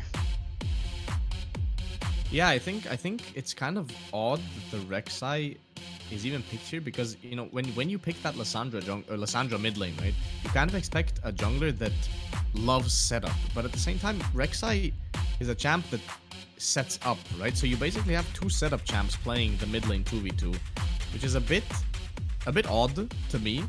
But I mean, I think overall the comp still kind of functions, but at the same time, right, the enemy, the other team, right, Asini, I feel like their comp is just better. Yeah, personally, I'm a big fan of the Asini comp here. I think the only potential small issue that you might have is, I think, well, 2 things really. I think number one, in this bot lane, it could be hard to get things done because they do have the Alistar, the the Zeri. She's a very mobile champion. It can be hard to get on her, but they do have some point and click CC with the Maokai W, and if they can follow up, the Maokai W into the Chain of Corruption, into the Rel engage, it's gonna be difficult. But also this Smolder in the top lane. We see AD carries top lane in the highest, levels on competitive play at the moment, and this is slightly lower. These players are still very talented, but it takes a lot of work and a lot of, mechanics to pilot these ADCs in the top lane, and we can think about it as an easy matchup, but at the same time, I think it's easy for the Smolder to misstep and be punished for it. Yeah, 100% agree with that. It's easier than some harder matchups. I think it's reasonable to say that, right? Like playing into an Aatrox is harder than playing into an Ornn, obviously, as a Smolder. But again, right, as you mentioned, one misstep and you're dead. The Ornn is still, Warlock, Mage, Paladin, Ornn. That's not completely lost in translation over the couple of years. Even though Ornn has been changed a lot, he's still extremely strong in the lane, and that's why he's the most picked up top lane tank in general.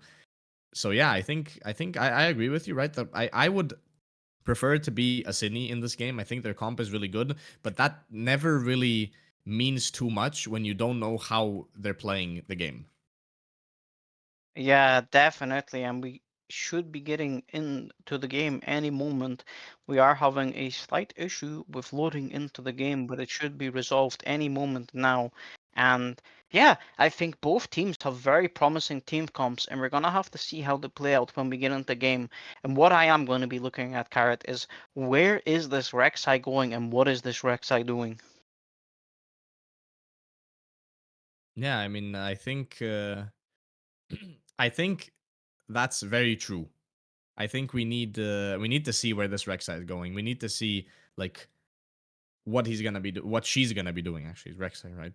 Um, I don't actually. I think everything is kind of an option.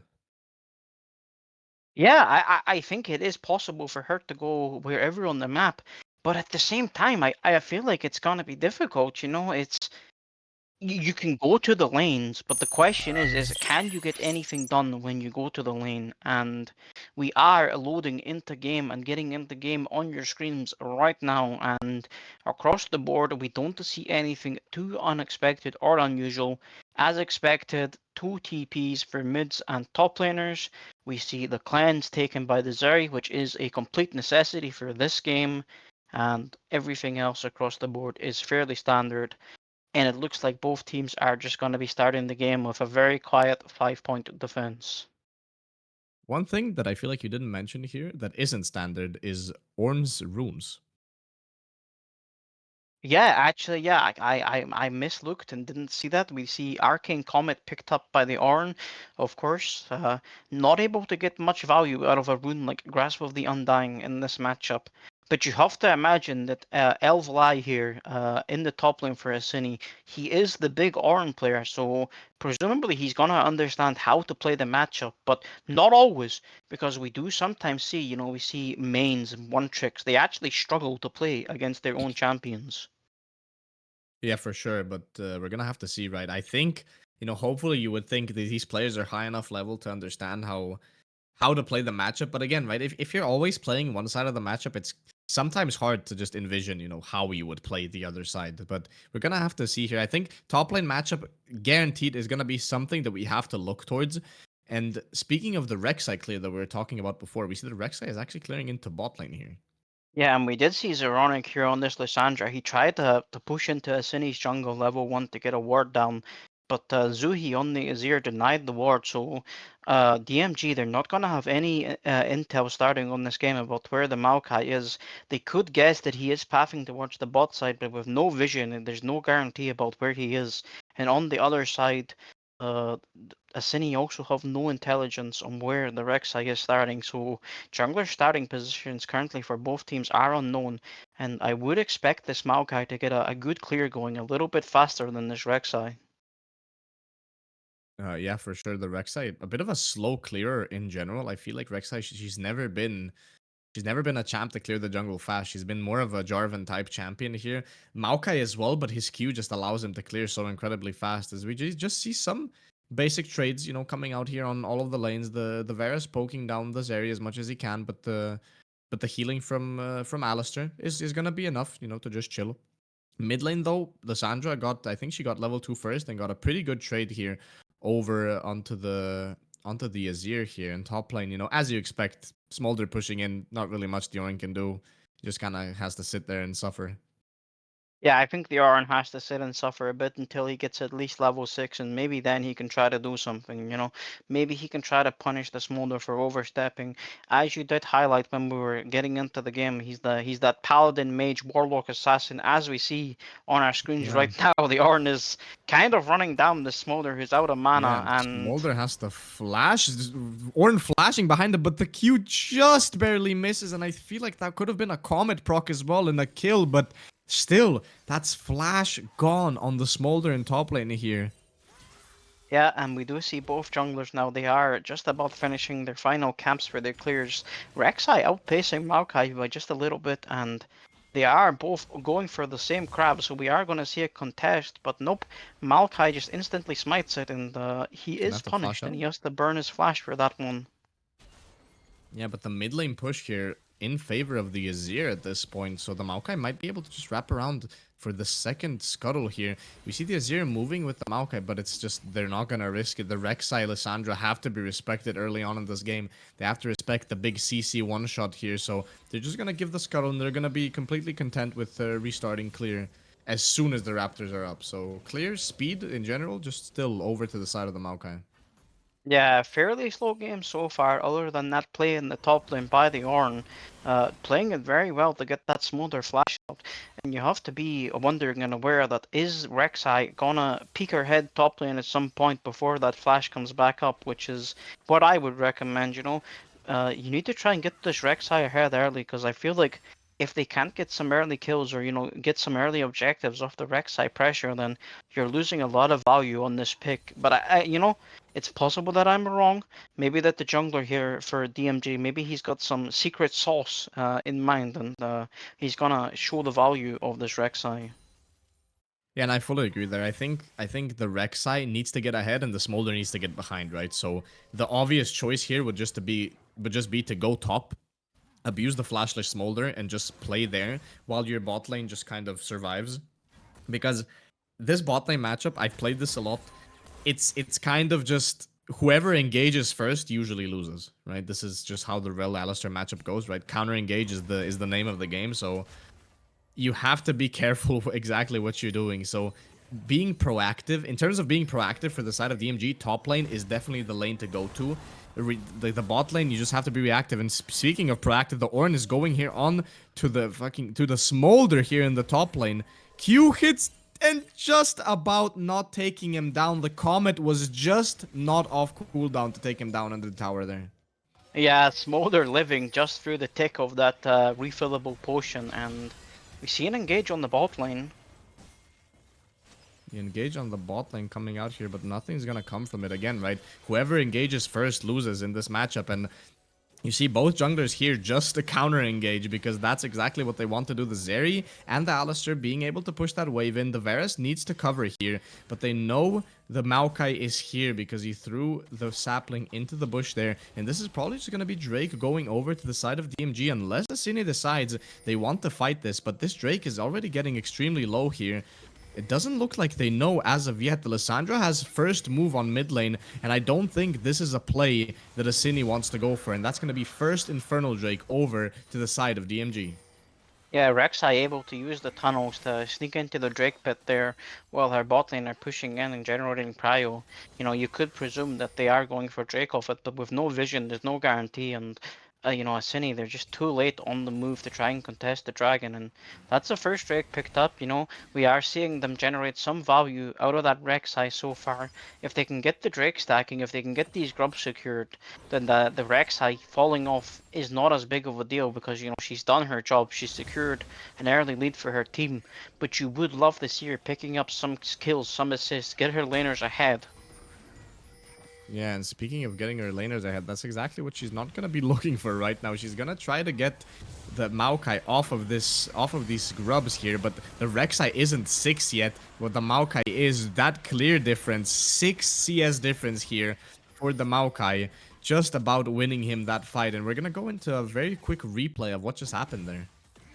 Yeah, it's the Rek'Sai moving up there when I think maybe she shouldn't, and maybe she's feeling pressured because they are playing that Rek'Sai that has to get ahead, and they're punished for it. You know, they don't burn their summoner spells, they keep them, but the grubs do go in favor of Asini, and I think we do have some champions on the team of Asini that are going to see some good value out of those grubs, you know.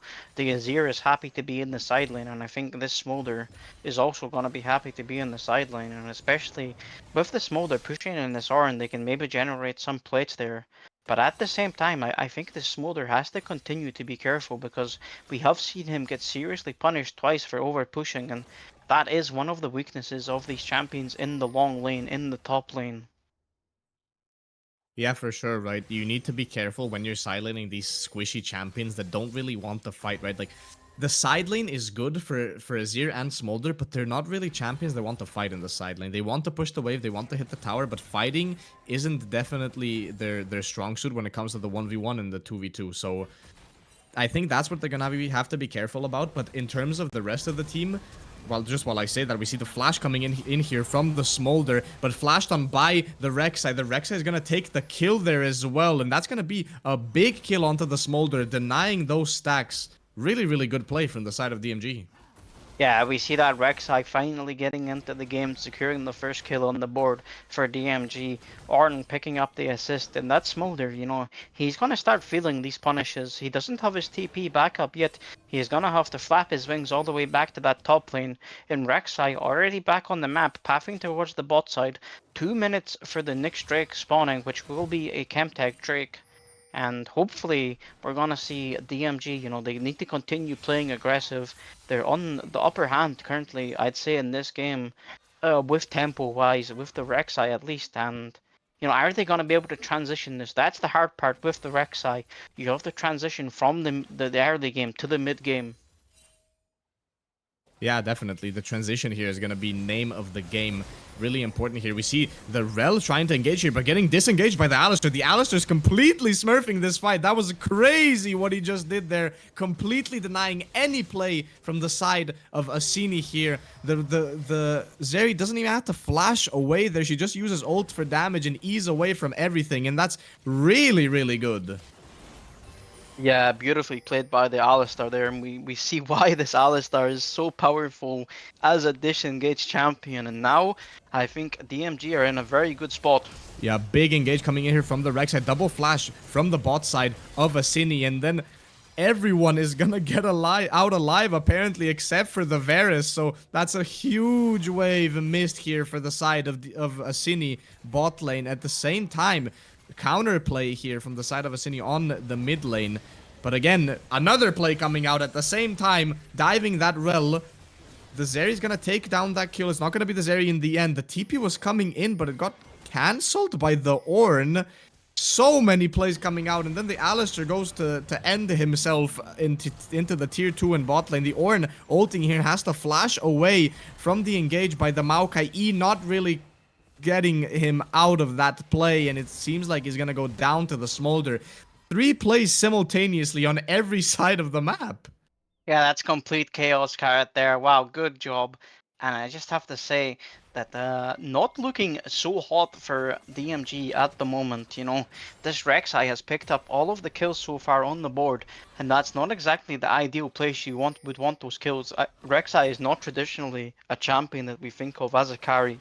She has picked up her first item. Rek'Sai here in the top lane, and we're gonna have to cut you off there. Absolute one shot onto the Smolder. That wasn't even nothing the Smolder could even do, and the Rek'Sai 4 kills already. Yeah, and maybe I've spoke too soon. Maybe we both see this Rek'Sai carrying hard enough in this early to mid game to be able to transition her team into the mid to late game. 4 kills already. She's picked up the Titanic Hydra, but on the other side, this Maokai also fairly strong. He's already picked up his first item. He's got the Liandry's as we would expect, and you know, across the board we are seeing items coming in so far. You know, we got Static Shiv picked up for the Zeri as we would expect. We see Smolder in the top lane. He's working towards this Trinity Force Manamune build. Yeah, and the Trinity Force Manamune build extremely strong on these champions, but at the same time, we see the Alistar getting jumped on here. But the Alistar with the ultimate is almost invincible here, and the Zeri is gonna take down that kill. The E getting cancelled by the Azir ult. Azir, big play here, taking down the bot lane of DMG, and getting the push in here in mid lane will be Asini Esports. Again, we're gonna see another play here. Another play here. The Lissandra flashing in the Azir with a very, very nice flash to get out of there. And the Rel is gonna go down in the end. Smite into the ult from the Rek'Sai. Taking it down, the Azir is gonna be Lissandra in the end. And that's a crazy play over there. Yeah, these teams, they both want to fight for this game. They're not happy for it to be calm. They don't want to just scale for free. Beautifully played by the Azir with the shuffle there, picking up multiple kills for his team. And, you know, the game is continuing in sort of the same trends it has been so far. This Rek'Sai, she's just turbo, like getting ahead in this game. She's 5-1 already, and that's a big shutdown on her. But there is some concern because a lot of the gold on the other side, you know, is going to the Smolder, the Azir, the Varus, and that's where you want the gold to be. Well, having all the gold in Rek'Sai's pocket is suboptimal unless she can start sharing. Yeah, I fully agree there, and we're gonna probably look at the replay of the fight that just happened in the bot side jungle.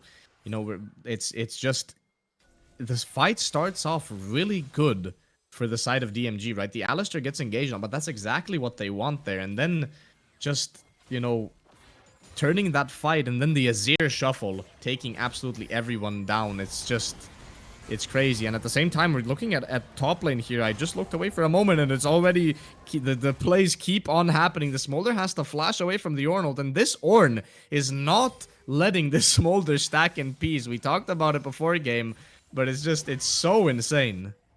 Yeah, Smolder is one of the ADCs in the top lane that is not as quite as strong in the solo lane as the others, especially in the long lane. You know, the champions we see in the top lane, we see sort of the Vayne's top lane. Smolder is much more of a scaling pick than a bully. You know, he's not a Quinn, and he wants to be able to scale. And this Ornn is just saying, no, you don't get the scaling my lane. And you know, I can't blame the Ornn for being mad. You know, every top laner hates a ranged top laner. Yeah, for sure. And speaking of hating top laners, that has absolutely nothing to do with what's happening in the bot lane. I don't know what I'm yapping about. The Zeri is getting dove here. She's been getting threatened for a while now, and that's been enough time for the Alistar to actually come back down here. The Locket comes down, but it's not going to be enough. The Maokai takes the kill in the end, but that's going to be traded as an objective on the top side here by the Rek'Sai. 4 people from Asini here in the bot side. The Lissandra came back, but she does have the ult available. She's not going to be able to get it off, and the passive might just kill the Maokai. It's not gonna be enough. The flash from the Alistar just about not under the tower there, and that's gonna be the Azir walking away there. 3 kills over to the side of Asini as we watch the replay. Yeah, it seemed like for a moment that maybe Asini were overstaying their welcome, and we do see on the live gameplay that Azir does overstay his welcome. But in the replay, you know, Asini, they stay for so long in this bot lane, and they don't get punished for it really. They're able to pick up kills, but I think right now DMG are playing a good macro game here. You know, they've used the Herald in the mid lane. They're maybe gonna get the tier 2 tower here, but as I keep highlighting, that's more gold in the hands of Rek'Sai, and the real question you have to keep asking in this game is, can the Rek'Sai carry? Yeah, and speaking of carrying, the Ornn is doing exactly that, flashing onto the Varus in the bot lane, just one-shotting Same, taking away the Ornn from Ilvolai, but he just doesn't care. He's better on the Ornn, and he knows it. He takes down the Varus here, keeps fighting in the bot lane, just about alive here. The passive from the Maokai not doing enough damage, and the Ornn might just get out here. He gets the E off, and he's out! Yeah, wow. This Ornn is, he is a big boy in this game. Incredibly well played. And, you know, this game is shaping up so far, Carrot. You know, we're only at 17 minutes, 20 kills so far. To me, it feels like there's been a lot more than 20 kills already. Yeah, we're just at 70 minutes. I feel like there's been 3 Barons already based on how this game is going. But the first Baron hasn't even spawned. TP coming in from the side of DMG here. They're looking to take this Drake, and I think it's going to be all theirs. If we look at the Smolder stacks, though, I feel like that's the most important stat that we need to keep in mind here for the side of Asini. If our production would be kind enough, yeah, we see 165 stacks at 17 minutes. That's a very good pace. Not super perfect, but it's, you know, close enough. It's like 9 CS per minute, good enough, you know. Almost 17 stacks at 17 is going to be really, really good. This Smolder is, despite being kind of, you know, dogged on in lane by the Ornn, he's still extremely accelerated with the 2 kills as well that he picked up. This Smolder is gonna be a big danger here for the side of DMG, as we see danger for the side of Dom Ponk here on the Alistar in the enemy jungle. He's gonna get engaged on ult popped. Ornn coming in as well. The Ornn, nothing is there to cancel the Ornn, but the Smolder is here in the back line. So is the Lissandra, though. Flash from Shark Mental misses. Dom Ponk takes that kill. And the Smolder, I believe, got taken down by the Rek'Sai. I didn't even notice that. He got one shot completely. Rek'Sai ult coming down. And that's going to be 4 kills over to DMG. Back and forth game completely, but DMG takes it in the end. But again, just so much gold over to the side of the Rek'Sai on DMG as we look into the replay. Yeah, and the new jungler for DMG here in the replay, we can see just absolutely taking over the fight on this Rek'Sai. We see a beautiful Ornn out coming down across the screen as well, knocking up the Smolder who's going for the flank in the back line. And they're just able to generate so much value with their picks in this team fight, and it's so hard for Asini to respond. It's just their champions just they're not working in the situations where they're currently getting the fights, and at the moment it's not looking good for them.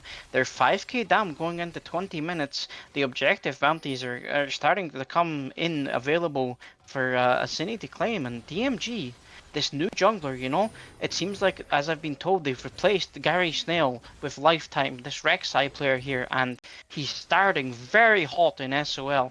7-1 so far. He's 2,500 gold ahead of his counterpart on Asini. Yeah, big goal differences, as you mentioned, coming out here, especially in the jungle.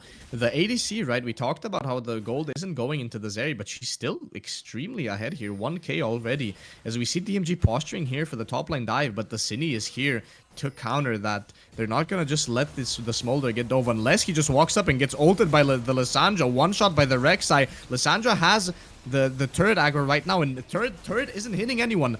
And we see the Asini engaging in here. I don't even know what's going on anymore. Varus ult hitting onto the Alistar, and he goes down in the end, but he survived for so long. But still, it's so incredibly worth here. It's a 4v5, and the Smolder goes down. That's gonna be a Smolder not stacking for at least 30 seconds. Yeah, we just see the raw sheer power of the Alistar up there. He's able to get up and under the turret and tank the enemy team for so long that they're able to trade 1-for-1 eventually. And as you said, Carrot, it's always going to be worthwhile to trade Alistar's life for the Smolder, especially given the fact that the Drake is spawning in 2 minutes, and currently we see DMG, they're on the map setting up vision in this bot side. I do expect that they are going to take their recall soon, and I think it is worth highlighting, Carrot, just how strong this Rek'Sai is. She's already picked up the Black Cleaver, she's on 2 items, she's sitting on a BF sword now, and she's just so powerful. And maybe I was wrong. We see the first ornament coming in for the Rek'Sai, the Black Cleaver upgrade. So all of their money is in the basket of this Rek'Sai currently. Yeah, I mean, and it kind of makes sense, right? Remember, I think we're still looking at Rek'Sai a bit archaic, right? We remember Rek'Sai as a bit of a Jarvan type champion, right? You don't really give it too much gold. It's strong and early, but it kind of falls off. But Rek'Sai has been changed a lot since we've last seen it really in SOL at all, or in pro play, completely.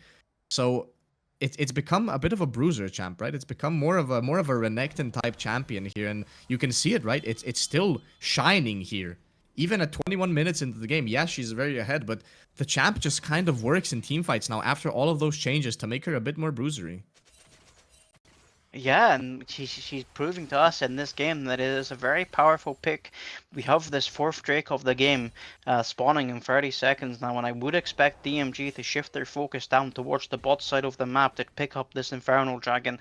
Very powerful on 3 of their champions, and if they can get that soul, that Infernal soul, that's going to do a lot of work for them, It's going to take a bit of the responsibility off this Rek'Sai here. If the rest of her team can get some damage for free, it sort of helps her transition the rest of the team into getting a lead.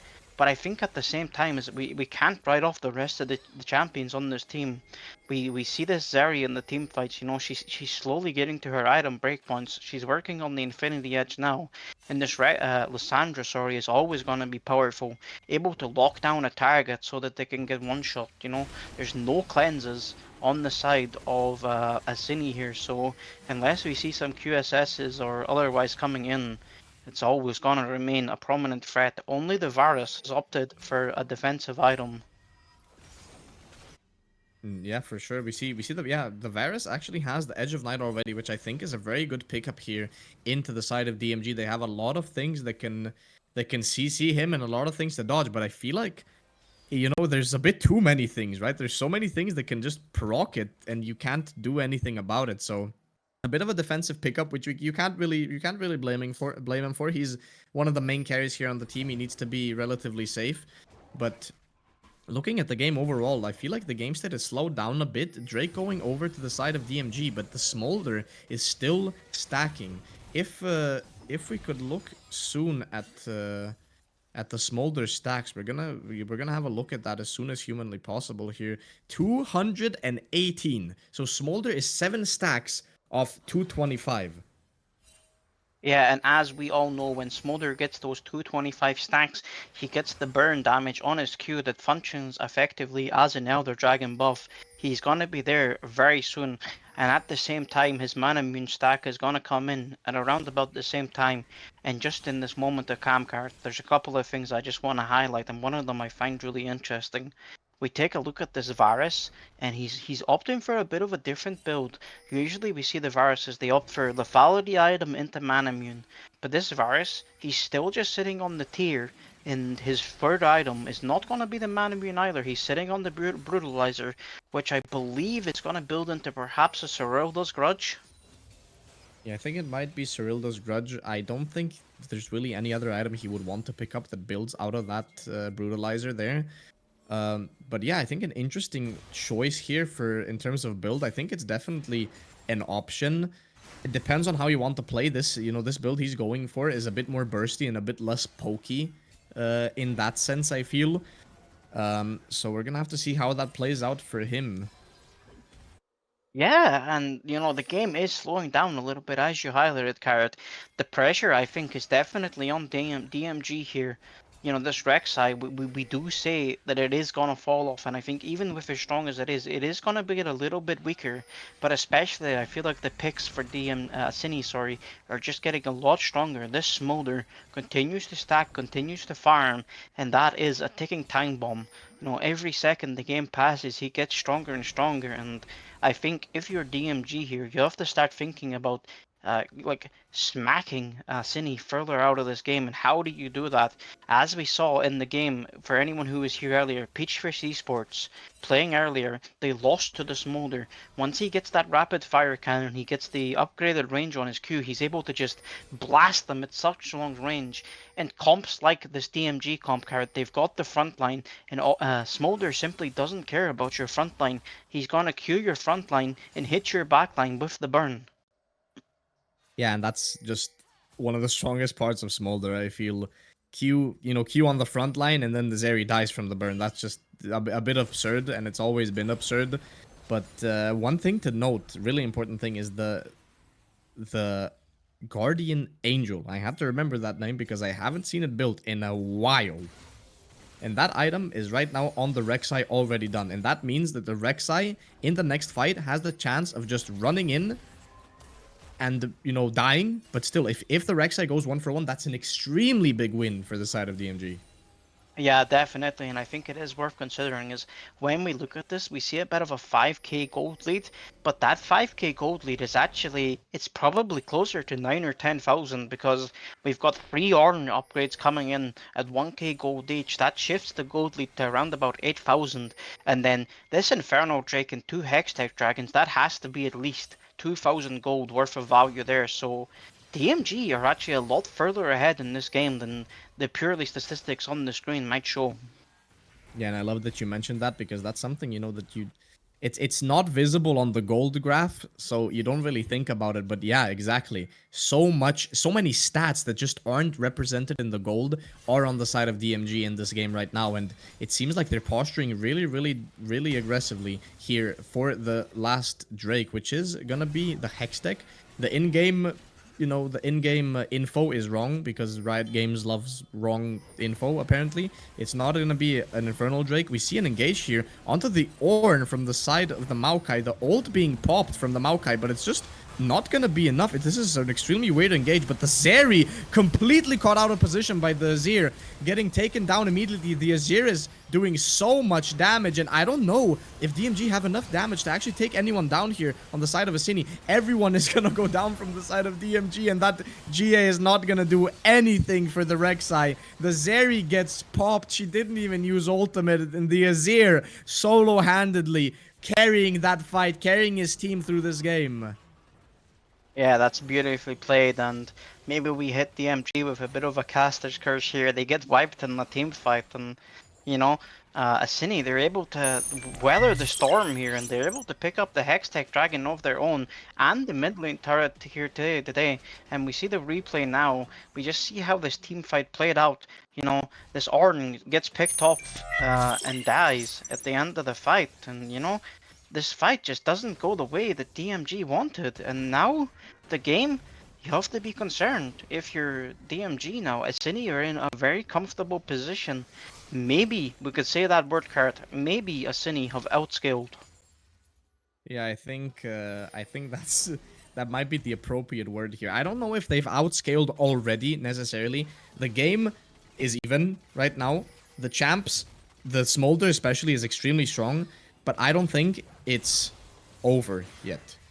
I think usually you would say, okay, you know, Smolder is extremely strong, the game is over. But there's so much engage, so much pick on the side of DMG here that I feel like it's completely possible that DMG still have a chance to take down the Smolder in a fight, right? He would have to play extremely, extremely carefully to get all of that damage out, and he has to still fear this Rek'Sai. I think we can't understate the power of this Rek'Sai. Even this late into the game, so much damage can come out from that champ, and Smolder isn't queuing, you know, he's queuing for a lot, but he's not queuing for 1/3 HP on tanks yet, right? I think, Yeah, you know, when he starts one-shotting the tanks, I think, you know, time to pack up the bags and leave. Yeah, and you know, we see both teams now posturing on the map. The Baron is the objective that's up, and it's very risky and dangerous. You know, at this point of the game, we're 30 minutes in. Missteps by one team could see the result being a loss for them if they play it wrong. And you know, this Smolder is still slowly clawing his way into the game, but this Azir is really the MVP of the game so far. The fights that Asini have won have been on the back of this Azir, and DMG now starting up the Baron. We're starting up the Baron here, and zero vision for Asini. They're blind. They're walking into a completely blind jungle, but I think DMG has lost too much HP to fight this Baron. We see the Maokai trying to get over, flashes over and steals it in the end. The Smolder hitting for absolutely free over the wall. The Lissandra is dead. The Alistar is gone. The Rek'Sai manages to get out with the Zeri, but everyone is chasing them down. The Ornn is gonna go down to the Varus at the end. The Zeri and the Rek'Sai managed to survive the death of their entire team. As we're gonna go look at that replay of the fight. What was DMG doing? They lost so much HP on the Baron, and for a minute it looked good. You know, they had the Baron below half HP, but that Rel engage, that Maokai engage, the Smolder ult comes down. Azir arrives just in time to do more DPS, and it's disaster for Asini. And we see currently on live gameplay, you know, this the Rek'Sai just picked off the Azir, but in return, I'm lost for words of how chaotic this game is at the moment, Card. I can't find my words. Yeah, I think I'm gonna have to find them for you, and I think the words that I'm finding right now is Jover and it's. And I think if we rearrange those words, I think we get the answer. Yeah, and this Smolder overstaying in the side lane here. Speaking of He's it's gonna get Jover picked here off. for the Smolder explosion. It's a big shutdown. Yeah. That's a 550 gold shutdown though. Once again picked up by the Rek'Sai. This Rek'Sai, maybe this Rek'Sai has picked up too much of the gold at this point. That's something that's worth considering. And now we see the Drake spawning in a minute, and there is still a chance for DMG. They're not out of this game yet. It's not impossible. If they can get a good fight, it's still possible for them to claw back into this game. Yeah, definitely. I think it's a long shot, but it's possible, definitely, right? You can see the Rek'Sai has GA backup. That's a chance for you to somehow get into the backline this game.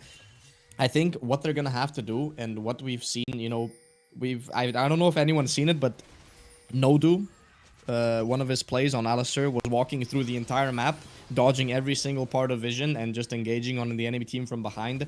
And I think Dom Ponk needs to become Nodu for just a couple of minutes here, as well as the Rek'Sai Lifetime needs to become Nodu and just walk around the map and just try to get some sort of engage from behind. I think that's how they try to win this game. You need to disrupt the backline. You need to engage behind them and just try to do something. Yeah, it's becoming very evident that the front-to-back team comp of both teams here it's going in the favor of Asini now. The Azir has scaled, the Varus has scaled, the Smolder has scaled, and it is a terrifying sight for DMG now. They're looking for a pick onto this Lissandra, but she gets out. Yeah, she manages to Zhonya's the Varus ult, but that's gonna be more coming down here. They use the Azir ult as well. She ults down as well. The Smolder ult coming off from the other side, which means Smolder is completely disengaged from his team. The Zeri tries to go on the Smolder with the flash, but she's not strong enough. She goes down to the Smolder passive. 300 stacks on that champ means death for anyone that walks near, except for this Rek'Sai with all the gold that she's gotten already. The Rel manages to jump in, and it seems like the Rek'Sai is at least going to lose her GA here. Maybe has a tunnel left to get over the wall, but that's going to be too much CC and too much damage coming out from the bot side of Asini. That means Rek'Sai goes down, Drake goes over to Asini, and that seems like, it seems very, very bad for the side of DMG. Yeah, it might be all she wrote. You know, that fight for a moment, it looked good for DMG. Asini were forced to overextend on that Lissandra, but, you know, they just weren't able to punish. You know, that Smolder, he didn't follow, so he was always on the flank. They couldn't get the front-to-back fight that they wanted. That Lissandra, she bought so much time, but her team just couldn't capitalize. And now we have Asini, they're battering down the base of DMG. Yeah, and it seems like the battering is gonna stop for just a moment here. They're gonna regroup on the bot side of the map and probably get their resets off. There was a long fight that they just had. They're trying to disengage now. They know that they're not as strong as they would be if they just reset. We see the Ornn TPing behind them, and it's going to be a big play from the side of DMG. Ornn coming down, but that Azir might cancel it, and the Azir perfectly cancels the Ornn. Engage from the Rel on the backside, and the Ornn is just going to go down here. Varus gets taken down by the Zeri here, but the Smolder is back in this fight, and he's doing so much damage. The Alistar ult doesn't matter. Smolder true damage just goes through it. Smolder with a quadra kill onto the Lissandra, and maybe even a penta if his team lets him. Rek'Sai ult coming in, and a penta kill for the Smolder. The second penta we've seen today. Back-to-back pentas. Holy. Elvalai coming in so strong in the Smolder. He gets 1, he gets 2, he gets 3, he gets 4. Penta kill for Smolder and the Nexus. He gets the plus 50. More important than the penta. The game is over. It looked good for DMG for so long, but Asini, they just scraped by and clawed their way back into this game, and they take the win so confidently at the end with this Smolder. Yeah, and this is the second time today that we see a Smolder get a pentakill and just end the game very After, I think, you know, there needs to be a reconsideration of where who lets this champ through draft. I feel like this champion is too strong. I think if you let it through draft, you somehow have to get ahead really strongly, right? You need to get like a 10k, 15k Goldie, because if you don't, it seems like that champion just outscales anything, gets a pentakill and ends the game. You know, Carrot, I don't want to play against this Smolder. Yeah, I fully agree with you. I wouldn't want to play against them either. And I believe we will be going on a short break now, and we will be back to you soon with the Lodestar Esports Analyst Desk. Yeah, thank you everyone for watching, and we'll see you very soon.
Lodestar Esports now coming over to this bear, and the Volibear seems to be first to be going in with the ultimate. Sejuani ultimate missing the backline completely. MF ult coming down, taking down only the Volibear with the Vi ult in the backline on the ADCs. The jungler's gonna go down.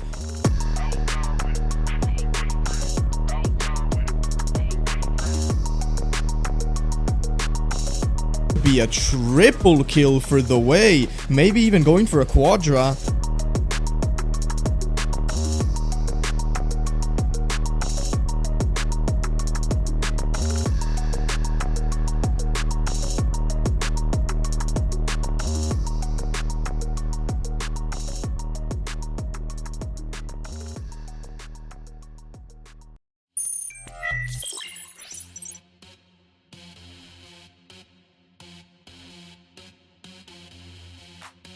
Hello everybody, welcome back for the last game of the evening of DMG versus Asini.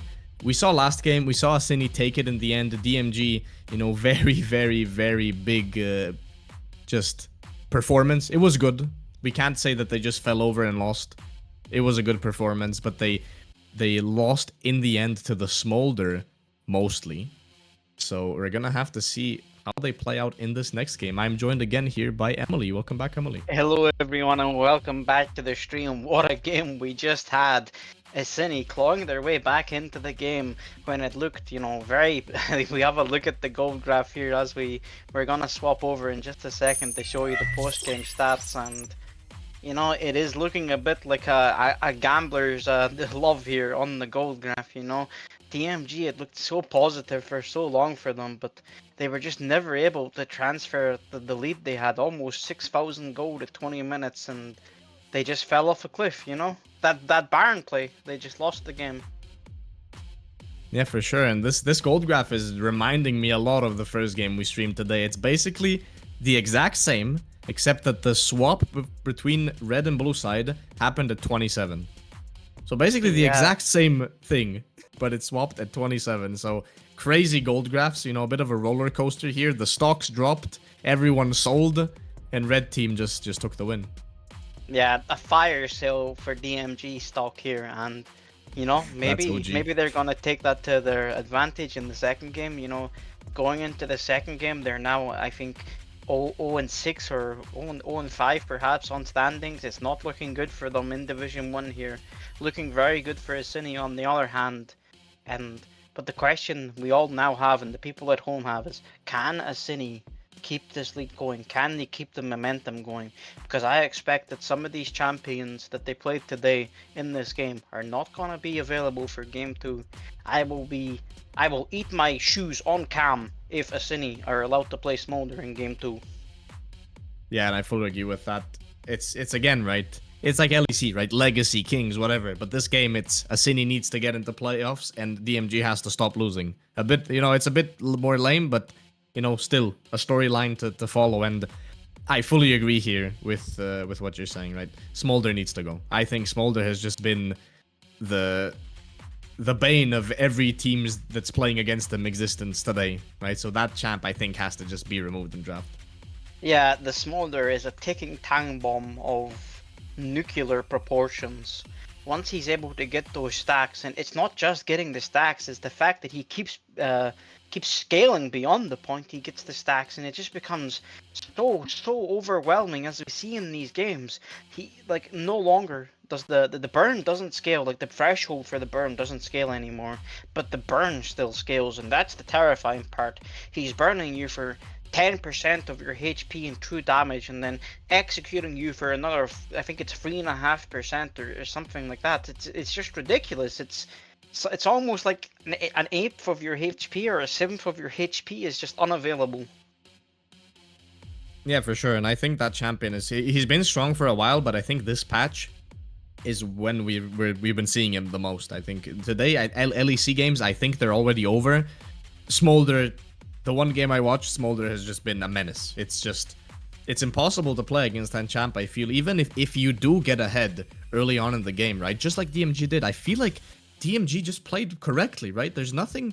I can't really say, DMG didn't do anything to try to stop the Smolder. DMG, didn't try to win. But they did. They tried everything they could, but the Smolder just outscales. Yeah, we saw how hard the Smolder was being punished by the Ornn. The Ornn almost solo killing the Smolder on multiple occasions, and as we see by the result of the game, it just doesn't matter. And this Smolder is it's terrifying, this dragon, You've got this little baby dragon, but he's anything but when he gets to the late game, and really, I'm not sure what you do at this point, honestly, Carrot. I think you have to ban it, like, whoever you are. First ban of the game, Smolder. Yeah, I think that might have to be the play, but it's kind of weird, right? Because he's not being first picked, right? So when do you ban it? Does red side have to? Usually with really strong champions, you have this thing. You have to ban it either on red or on blue, right? So if it's a counter pick, you ban it on blue. If it's really strong first pick, you ban it on red. But I feel like Smolder is just being picked like randomly. Smolder's just being picked up at some point in the draft. So who bans him? Yeah, it's an interesting proposition, and there's maybe a bit of chicken, sort of either team baiting the other into picking Smolder, but I feel like you should just pick it early, We keep seeing it in these games, and we're seeing it in so many leagues across the world where the Smolder just wins, and maybe it's a bit of false confidence in the teams, they think, oh, we're prepared to play against the Smolder, but then Smolder reaches his stacks, and it just doesn't look good anymore, and maybe the teams have to start swallowing their pride and taking bans on the Smolder. I don't remember exactly how the draft went, but I believe it was Smolder picked on R3. And I don't remember, Card, maybe you can recall, what was the first pick for DMG in this game on B1? The first pick, B1 for DMG. Oh man, I wish we had the tool that we previously had that's not available because of Vanguard anymore. Was it the Zeri? It might have been the Zeri. I think it was the Zeri.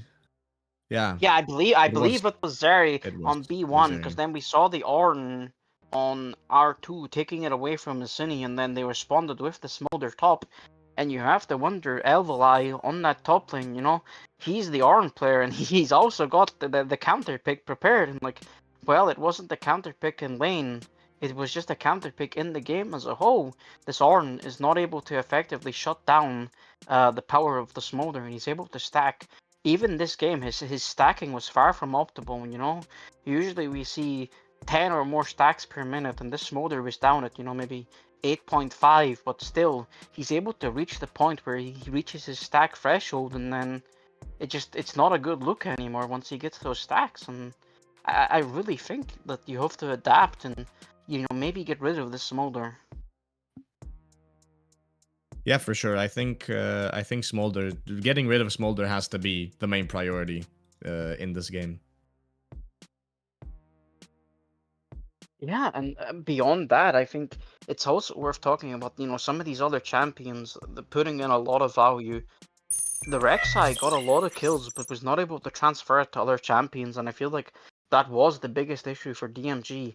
They only really had one carry on their team, which was the Zeri, and the Zeri was just never able really to get going in this game, you know? She never generated that much value in the team fights, and I think that's a serious issue that they have to look at in draft, because I think what made the Asini draft so dangerous in this game card was the fact that they had the Smolder, they had the Azir, and they also had the Varus doing so much damage on poke. And these champions, well similar, they also fill different roles. You know, you've got the Smolder who pokes and does DPS. The Varus is more of a poke champion, and then in this game we had the Azir sort of fulfilling more of a dive role where he wants to get in and do the Shurima shuffle, and that is the power of a pick like Azir. He can fulfill so many different roles. Yeah, for sure. I think Azir was a really good pickup there. You know, you have stable DPS and you have a good engage. We saw a couple of fights where Azir engage just turned the entire fight, killed the Zeri, and I think that was one of the game-turning events last game. Is, you know, where in the mid lane fight for the 4th or 3rd Drake, I can't really remember. The Azir just picks the Zeri. The Zeri didn't even get ult off, and that's most of the damage. Most of the damage from the side of DMG just vanished in that fight immediately. Yeah, and I really want to see some adaptations for this game. I think DMG, I like the look of the Rek'Sai, but I feel like the execution of it was maybe a little lacking because they were just never able to transition the lead they had on the Rek'Sai to a different champion. But with the way that we saw Lifetime playing, I feel like he would look so much better on a different champion. You know, give him a champion it's better in the mid to late game, because you're already putting so much focus on letting him play the game that opting for the Rek'Sai to me feels like a mistake. Yeah, and I fully agree with you. And yeah, to think about what champs we might see this game instead of last game, let's look at the team comparison screen. We're gonna look at what champions each team has here available. So one note is that Gary Snail did get subbed out here. We didn't have this info before when this graphic was getting made. So we have Lifetime in the jungle here. I can maybe look up his op.gg, or if you can do that, Emily, while we so we can add a bit of info here. Yeah, I did try, but I don't have his hashtag. If someone could give me that, I can speak about him, and maybe Parrot can speak about the dollar players in the meantime while I prepare that. Yeah, and if we look at here, so okay, I have the hashtag for you here. We can look into that first. Looking at the other champions, right? A lot of interesting picks here. First of all, top lane, we talked about this before, right? The Poppy needs to either go or be picked. That's a crucial champion here for the side of Asini.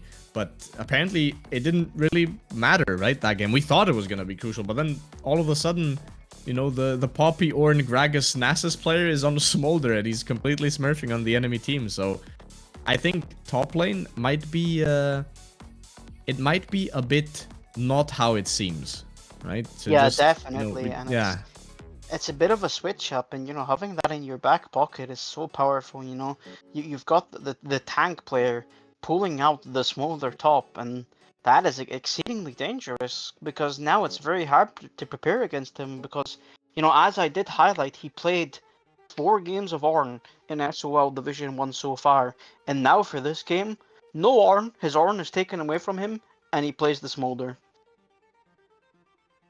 yeah, for sure. And we just got info on the jungler here. We do have some info. So Lifetime is 579 LP Masters. And the Rek'Sai is by far his most played, 161 games. Actually, not by far, 161 on Rek'Sai, 54% rate, so really, really good Rek'Sai player.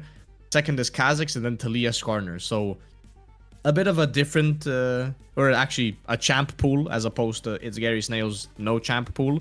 So kind of understandable that we see this this picked up here, the Rek'Sai pickup.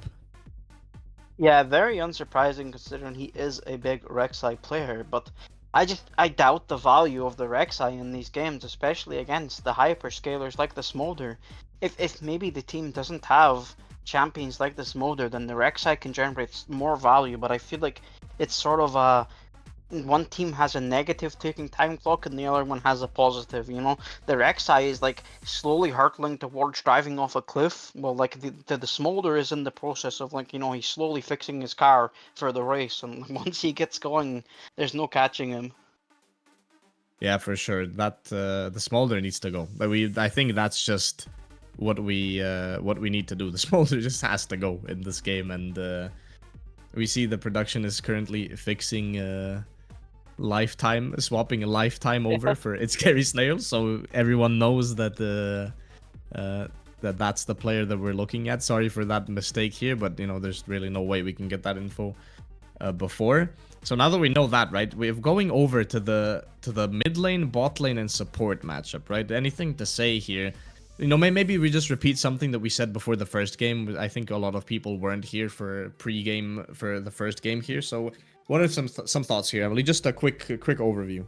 Yeah, now overall in the bot side, you know, we see some very similar champions. You know, we see the Rel being contested, the Nautilus being played by both teams, and you know, we got Ezreal played by both teams. And I think at this point in the meta, season 14, I think pretty much most mid laners, bot laners, and support players, they all play the same champions. You know, everyone plays Rel on support, everyone plays Leona, everyone plays, you know, like a Azir LeBlanc in the mid lane.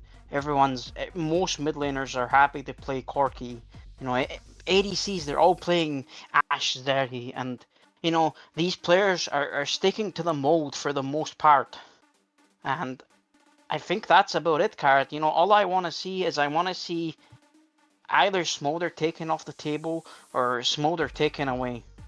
And I want to see Lifetime either continuing the Rek'Sai but working harder to get his team ahead, or shifting to another champion that's more suitable for competitive play. And correct me if I'm wrong, Carrot, but I believe we might be about to go into Champ Select. Yeah, and you would be exactly correct on that. We're gonna go into Champ Select very, very soon here. All the players are ready, and so are we. We're gonna get into this Champ Select and see, you know, what pickups we're gonna see in this game. So, just what are your predictions this game? I know you love predicting, so the Smolder being taken away or picked is guaranteed. Yep. I'm gonna say Smolder picked or banned. I'm gonna say 2 melee supports. I'm gonna say Alessandra, an Ornn, and maybe a Zeri. I think Zeri, Ezreal, maybe. Okay, that's definitely understandable. And starting it off, we see Leona and Poppy banned. I believe that's the exact same as the first game, with the Skarner ban on third ban or second ban on blue side, which I believe is the exact same as first game. Yep, bans so far coming in very similar to the first game. We see that Zeri that I did mention banned away, so my prediction right so far on that. I would be very unsurprised to see a Smolder ban coming in shortly, but instead it will be the Rek'Sai banned away, so Lifetime will be forced onto a different champion, and final ban is Vi. Yeah, final ban Vi here on the red side from DMG, and as we said, Ornn first pick. We talked about this. We talked about Ilvolai, right? You said he's played Ornn all games except for the last game where it was picked away, and he just takes it B1. He's not gonna be playing that Smolder anymore. But surprisingly, Smolder goes through draft, and Gnar is being picked top lane into the Ornn. Yep, we got Ornn versus Gnar in the top lane. We see a Vayne hover by DMG, which I would be surprised to see Vayne blind, shifting instead to the Kalista hover. Kalista is a respectable champion, but they will opt for the Varus lock-in again, as we saw in the first game. Varus did look quite powerful for Asini, and DMG picking up the Varus this time around. Yeah, I was gonna say, I saw someone in the chat say Vayne R5 incoming, and I was about to say, if the Vayne gets picked, we might have Lisan Al-Gaib in the chat here, but apparently the Sand people do not agree with that, so we're not gonna see that being picked here, but we see the Maokai on 2 and then Smolder on 3 for the side of Asini. Smolder being covered. I'm lying. No Smolder for the side of Asini. They baited me. I thought that was guaranteed picked, but not really, apparently. So Maokai Misfortune over for the side of Asini. No Smolder yet in this draft. Yeah, I'm very surprised. After the first game, maybe we're misreading the game, Carrot. Maybe the players are seeing it differently. We see so far 2 of the biggest ADCs on this patch, Varus and MF locked in. We've already got our top lane matchup. We have Ornn versus Gnar, and DMG on the red team now. They've picked up Braum for their support. They don't want a good engaged support to be able to combo with that Misfortune. And you can talk about the bans that are coming in now, Carrot. Yeah, so we see the Wei ban, that's standard against Zeronic. We've seen it basically every game that we've streamed him. I don't even know if he's been allowed to get any Sway games off in the SOL. And we see DMG responding with a Rakan ban and a Rel ban here on red side. And last ban coming out here from DMG, we're gonna have to see what it's gonna be in the end. The Talia ban. The support pool has been severely narrowed for DMG, Asini here on blue team, and you have to think at this point, what are they gonna look for? I'm struggling to think of what they could look for with this Misfortune. Maybe it has to be an Alistar, but like that's not optimal. Yeah, not really optimal here for, I mean, Misfortune kind of needs some sort of engage, but the Braum pickup here along with the Ivern kind of negates that. It makes it harder to pick a good champion here that would mesh well with the MF, so we're gonna have to see. I think they still have the option to flex the Maokai bot lane, and I don't think it's that bad of a pick into the Braum, but it seems like they're gonna be picking the Yone on 4. And now they're hovering the Braum and then the Nami, and now the Pyke Bard. And Bard gets locked in at the end for the side of Asini here. Yeah, definitely a smart decision. I think the Yone is a good pickup as well. It's gonna be a Yone blind, but as I'm sure a lot of you are aware, Yone simply does not care what you pick. It's slightly less powerful on this patch because the Absorb Life and the Fleet Footwork has been nerfed again, but that Bard lock-in is very interesting. They're refusing to play into that Bard as you would expect with a melee, and rounding up the draft for DMG, we see the Akali locked in against the Yone, and now I know in one ear, Carrot, I have a certain Finnish man who's telling me that this is totally fine, but on the other hand, I have a Swedish man who is telling me that this is unplayable for Yone. Yeah, I think the Swedish and the Finnish are in my head, and they're in my walls, and I can hear them arguing. Oh, but Yone, he's free lane. He has the second wind, and he can survive. And the other guy is telling me in a Swedish accent that I won't be trying to replicate because I don't want to offend everyone in chat. And he's telling me that this matchup is unplayable for the Yone. The Yone can't walk up at all to CS, and the Yone should get out of lane with 3 CS and like maybe a ward kill. So we're gonna have to see how that happens. Apparently this matchup is really bad for the Yone, but the rest of the team, I have no idea. I'm thinking so much about the Yone Akali. What do you think of the rest of the teams, both of them? I think it's really interesting. This top lane matchup, we've seen this a million times, and we can't really say anything there. It's Gnar versus Ornn. Gnar is gonna auto attack Ornn a bunch, and Ornn is probably not really gonna care too much. In the jungle, we've got a tree, and in the jungle we have a tree. So I think the trees are gonna do tree things. They're gonna tree around the map, and we might see a tree here and a tree there. But speaking about the actual interesting parts of the draft here, Garrett, I think this Bard is really exciting. Bard is not a champion we see all too often, but Bard has a lot of playmaking potential. You know, he's got that magical journey to fly around the map with his teammates, look for flanks. But I think the biggest thing that's gonna impact this game, Carrot, is gonna be the Bard ultimate coming down. You know, Varus very immobile, Braum also very immobile. So that Bard ultimate is gonna have a lot of impact this game. Yeah, for sure. I mean, I think usually you see the Bard as kind of anti-synergy with an MF, right? Usually people, this has been like, you know, an ongoing thing, right? These are champs that have anti-synergy, blah, blah, blah, anti-synergy, right? But this is coordinated play.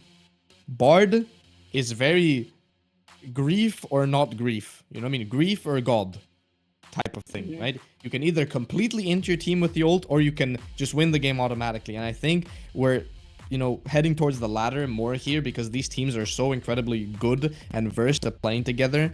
It's, you know, Bard ult into a Yone, MF, Maokai, or an engage sounds unsurvivable for Ivern, for Varus, for Gnar, right? So I think despite, you know, maybe the general consensus being that Bard MF isn't really a good lane or whatever, I think the Bard is a really good pickup here. I love it into immobile champions. I love it because you can just throw down the ult, see what happens, and if you hit, it's just bomba. I can definitely get behind that Carrot, and we're gonna have to see how it plays out in the first game because we had some predictions about the first game and we weren't entirely right. So maybe these teams are able to pull out something in game 2 that, you know, shakes things up, you know, shows us something different. Yeah, for sure. I'm really, really happy to see that. I would be happy to see something new, interesting happening here. What do we think is gonna happen? Like, when do these teams shine? Right? I feel like this game is just mid game. Every single champ here loves mid game. I wouldn't really say any of these champs is like specifically good, you know, early or late. I think this game is just gonna be second, third, fourth Drake fights are gonna be the deciding factor for everything that's gonna happen.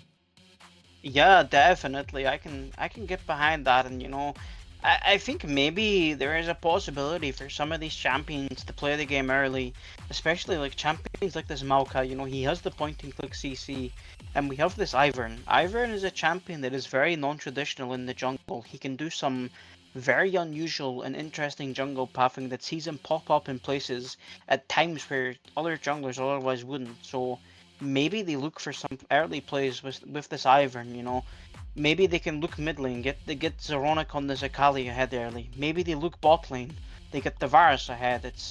I think, well, both of these comps do want to play in the mid game. I think there is a lot of potential for DMG and Asini here to both look for early game plays.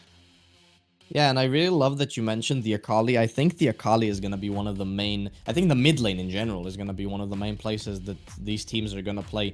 I have, you know, Swedish person speaking in my head. I hear the voices, right? I know what's happening, and apparently the Akali, if she behind, the matchup kind of turns, right? It's a Yone. We all know how Yone is when he's ahead and you're behind. It's really impossible to play, right? So I think that's a big, big pressure point for both of the teams, because if that's true, right, and the Akali wins if left alone and the Akali loses if she gets behind, I think it's going to be really, really important to play around that mid lane, and for the side of Asini, get that Akali behind, and for the side of DMG, get that Akali ahead. Yeah, definitely. I can agree with that, Garrett. And just as we're getting into the game here, we see both teams probably just gonna opt for another 5-point defense. And looking at runes and summoners, we don't see anything too out of the usual. Very standard across the board. The Bard opting for the defensive summoner spell with the Guardian. We do occasionally see Bard players opting for things like the Fleet Footwork, but instead both supports here opted for the Guardian, and both ADCs also opting for the Cleanse.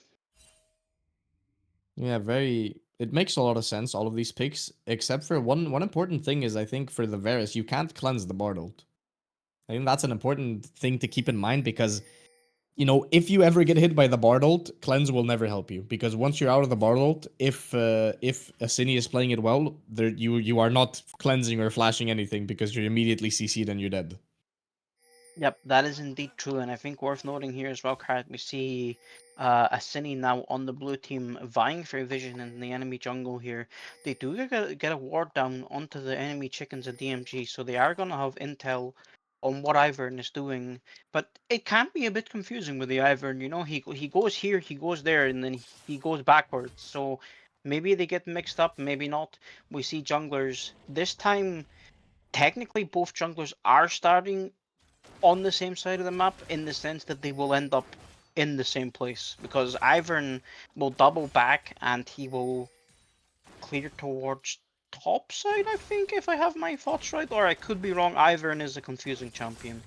He replays. It's basically, I think, how I look at it. He replays the clear, right? So he goes top to bot and then top to bot again, and he finishes the clear in bot lane where he was headed the first time. Basically, like a normal jungler, but except for that he goes twice. But important thing to note that we haven't talked about is that the Ornn is swapped mid. That is true, yes. What are And the takes so on that? I don't actually know. I think it might just be really smart here from the side of Asini. I think it could be very smart. You know, I'm thinking about this top lane matchup as well, and Gnar doesn't sound like a good matchup into this Yoni. I think the Gnar is going to suffer here potentially.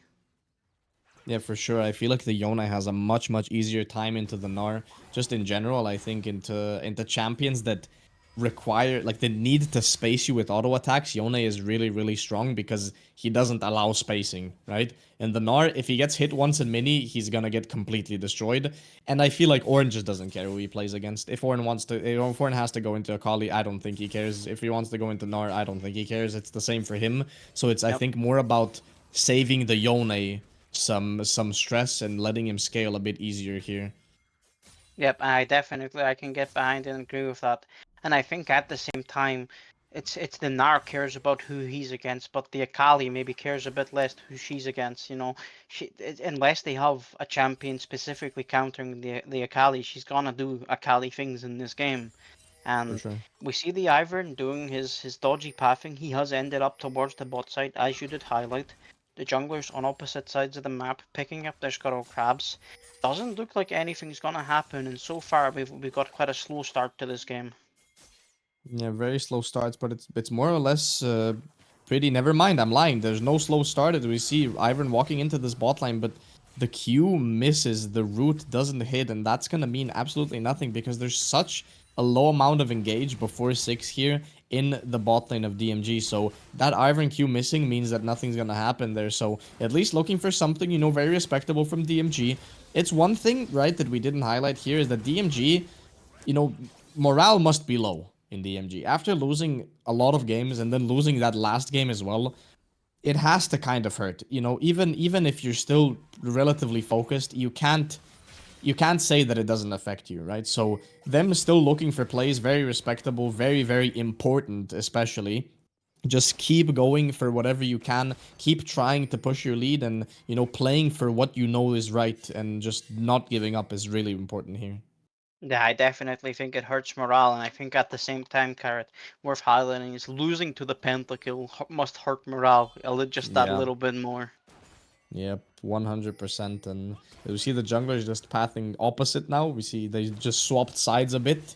We're gonna see probably no action here, just a push here from the side of Asini and into the Drake here. As we see the Yone trading into the Gnar extremely well. The Gnar doesn't seem like he can do anything here. The W hits, but he just can't. He just can't do any damage. Yeah, we do see that Asini on the blue team here, they have started up the Drake. It looks like the DMG might want to contest. They do have push on the mid lane. Akali will have first move, but The flash onto the Ivern, 3-on-3 action here. The Ivern flashes away, but it's not going to be enough. The Emma flashes behind him, but the other tree, I forgot his name, took the kill in the end. The Akali, extremely strong here, has level 6, takes down the Bard first. In the Shroud still, probably going to look to take down the other tree that I still can't remember the name. The Maokai, there we go. Flash from the ADC of DMG, taking down that second tree there. And damn, DMG coming out on top there. yeah, and we do see the power of the Akali coming out in that team fight. She's able to use the Shroud and play around the team fight, you know. She's able to get that perfect execution off, and she picks up a kill off that, and that's not a great start for DMG on the blue team here.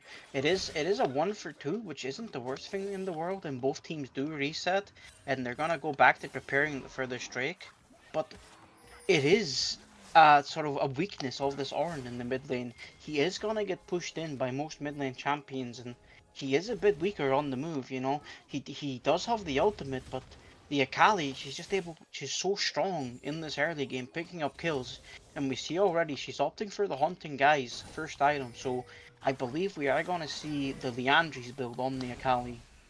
Yeah, extremely strong here early on in the game as we see the Akali moving in for this fight again. The Gnar is in here, hits the Q, procs the Guardian, but that's going to be it there. 4 people here moving. It's going to be a 4-on-4 fight here at the Grubs. The Yone got pushed on top lane. He's moving towards this fight, and the Gnar left just a bit. But the Yone with ultimate. Ornn coming in, ult going onto the Ivern. The Ivern gets completely obliterated, killed by the Maokai in the end. That has to be a bit of a vendetta here between the two trees, and Asini is just going to take that fight. The Yone with the Prio in the top side moves first and just takes down the jungler from DMG. Yeah, Asini able to there. They picked up one of the grubs, but they maybe overstayed a bit on the grubs, and it is gonna be 2 grubs and a kill in favor of DMG here. And See an ult here in the bot lane. The MF is sleeping just a bit here in the bot side, but not gonna be taken down from that. Just taking a lot of damage, but might be in threat of a dive now. yeah, possibly, but so far, we're seeing a bit of action, but not too much. It's only 2 kills for each team so far, and some of these champions still quite aren't at the point where they really get to play the game. These supports are both still yet to hit level 6, and it's gonna be interesting to see how this game develops. Teams have to try and leverage their positions on the map. The Drake is up, and we see DMG here starting up the Drake. They've got the Daisy. She's able to tank the Drake, and I wouldn't be surprised if DMG just give up this Drake. Yeah, I think what they're gonna have to do is just give it. They have absolutely no vision. There's no way you approach this fight without, risking just 4 people dying. So the MF is gonna throw down the E. Not gonna get the Drake in the end. The Ivern takes it with the smite, and that's gonna be a really nice Drake for the Ivern here. A lot of heal and shield power going over to that champion, but just not too bad for the side of Asini. They're still ahead in this game. They're still in the driver's seat. We see the Yone here just doesn't care about the Gnar at all. As you see Bardold coming in, I think, on to the Varus. The Varus gets CC'd, but he cleanses the second CC, and that means that the Braum is gonna go down here for protecting, but he's not actually gonna go down in the end. The heal saves him and the flash away, and then MF gets CC'd by the Ivern, but not taken down in the end. Blinking health bars on 2 people in the bot side, cleanse and full summoners on the Braum used for the side of DMG, and that's gonna be it for the play. As we see a fight on the top side here, the Gnar is extremely strong. The Yone gets to ult out, the Gnar flashes right behind him, Q hits, and that's gonna be a very big slow. Yone has to flash away from the W, second Q misses, and that's double summoner trade in the top lane. A lot of action back and forth for both teams here. No kills yet. DMG posturing here in the top side jungle of Asini's blue side quadrant, and Ivern is able to steal away the blue buff with the smite, and he's probably gonna get the Scuttle Crowd as well. And so far, I think both teams are looking promising in this game. Yeah, both teams looking extremely promising here. It's relatively even. 500 gold difference for both of the teams. 2 kills for each here. Top lane is stabilizing a bit, but Yone is still going to be extremely far ahead in the CS department. Mid lane relatively even. Bot lane as well. So basically all of the difference in gold here is on the side of the CS and top lane. So 500 gold and 20 CS. As we see trading happening here in the mid lane. The Ornn really suffering into that Akali matchup. The Bard coming up as well as the Braum. A bit of trading coming out in the top lane as well. We know this Yone doesn't have flash. Ivern coming in here, hitting that Q. A lot of damage coming out on this Yone. Q3 to get out, and that's just going to be half HP taken down there, but that's grubs in, what, 10 seconds, I believe, or 30 seconds? The Yone is going to have to base here, or just stay on the back foot and top side for a while. Yeah, the Yone does have a CS lead in the top lane, but he seems to be getting punished quite frequently, and as you said, the grubs are gonna be spawning soon, and Asini posturing towards this top side, trying to set up for the grubs. The Maokai is looking for an invade onto the Ivern, but there's nothing to find, and he does have a flank on this Gnar here, and he's gonna pop the ultimate. Yeah, and the Maokai ultimate coming in, Gnar dodging it just about here. Yone has Q3, but it misses. The Gnar might be able to outplay this. Yone is in. I don't think he has the ult available, not just yet. But it's just so much damage. The Gnar can't do anything. Spacing is so hard when you don't have that bush warded here, and he's just gonna be taken down here. But the Prio still not really fully on the side of Asini, as I am completely lying to you guys when I see the Ornn is pushing in mid lane, Akali answering top lane, and that's just gonna be 3 grubs probably over to the side of Asini. We're gonna have to see if DMG decide to fight this. Yeah, both teams are posturing that they want the grubs, so maybe they're just gonna trade, you know, TP? free grubs for free grubs. Yeah, TP mid on the Gnar, but the Maokai is getting engaged on here by the Akali, just taking him down immediately. This Akali is so incredibly strong. She takes down the strongest member, effectively, on the side of Asini here for the second kill of the game, as we see the Varus pushing in the bot side, poking down this MF. Ult coming down, and that might be enough damage to take her down. MF ult coming down as well, but it's not gonna be a favorable trade for the Asini ADC here in the bot lane. Yeah, it's a huge chunk of damage coming down onto the Misfortune by the Varus, but you have to give some props to the MF for holding her summoner spells. Yeah, and speaking of holding summoner spells, as that segue makes absolutely zero sense, we see Ivern getting ulted on by the Yone, but that's going to be the last chance the Yone has to do anything in this top lane 2v1, as he gets Q3 again, but that's going to be kill over to the Akali in the top side. Yeah, and in this moment of calm, it is worth talking about this Akali pick, you know. Traditionally, some people will think of Akali as this burst champion, but when you really think of Akali, she excels in these extended team fights. And when we look at the items, she's picked up the Liandry's in this game, and Liandry's on Akali is such a powerful item, you know. She's able to extend these fights with the Shroud. She goes invisible, she pops out, she Qs you, she goes back invisible. And Season 14, we did see Liandry's.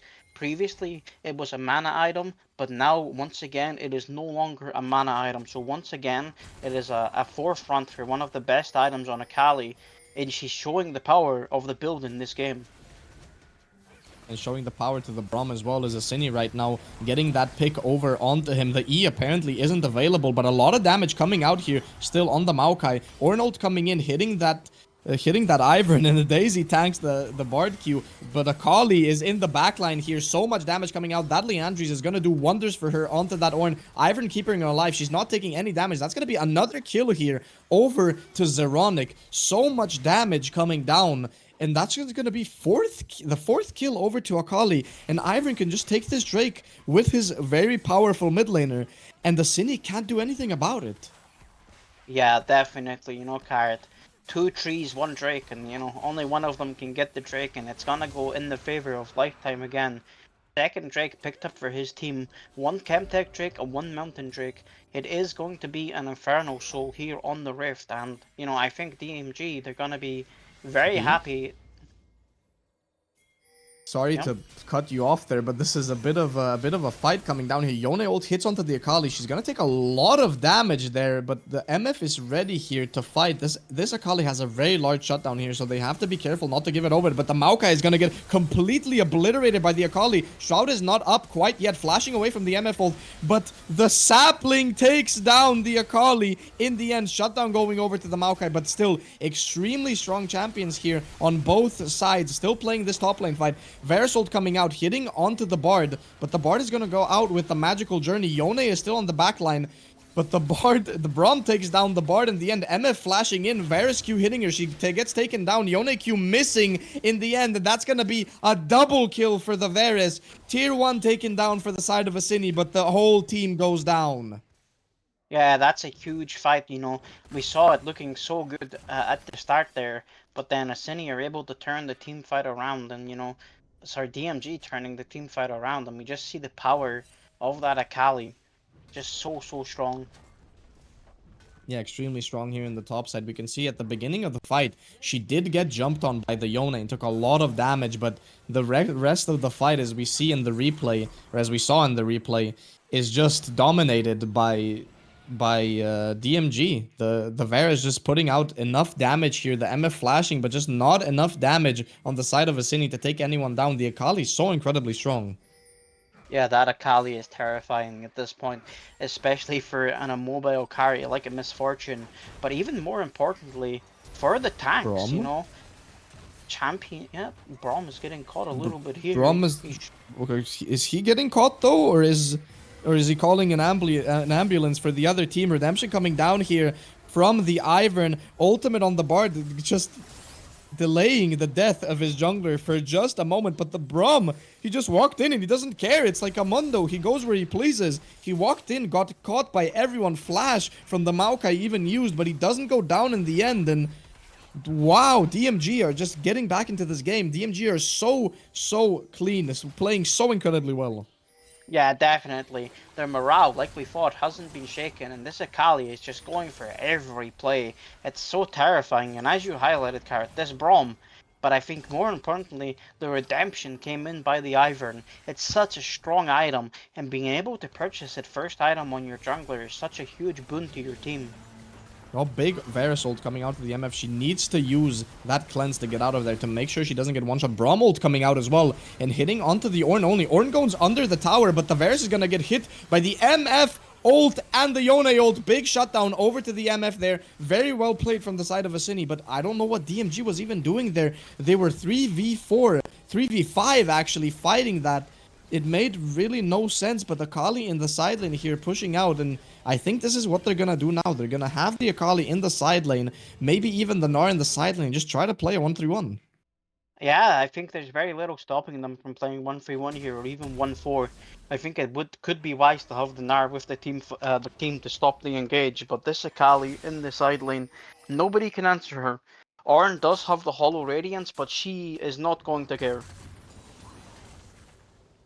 Yeah, I don't think Akali's gonna care about MR this game. I think, you know, she's gonna get so many rotations off on this Ornn that it's not gonna matter in the end. He's gonna keep burning to the Liandry's. He's gonna keep burning to I'm guessing is something that's gonna be a Void. What's the name of the item again? No one builds it, so I keep forgetting. Rift Maker, exactly. Void item was what I was thinking, but the Rift Maker is gonna amp her damage so much in those fights. So we're gonna have to see how that side lane goes, but like for now, I don't think anyone can really match the Akali inside.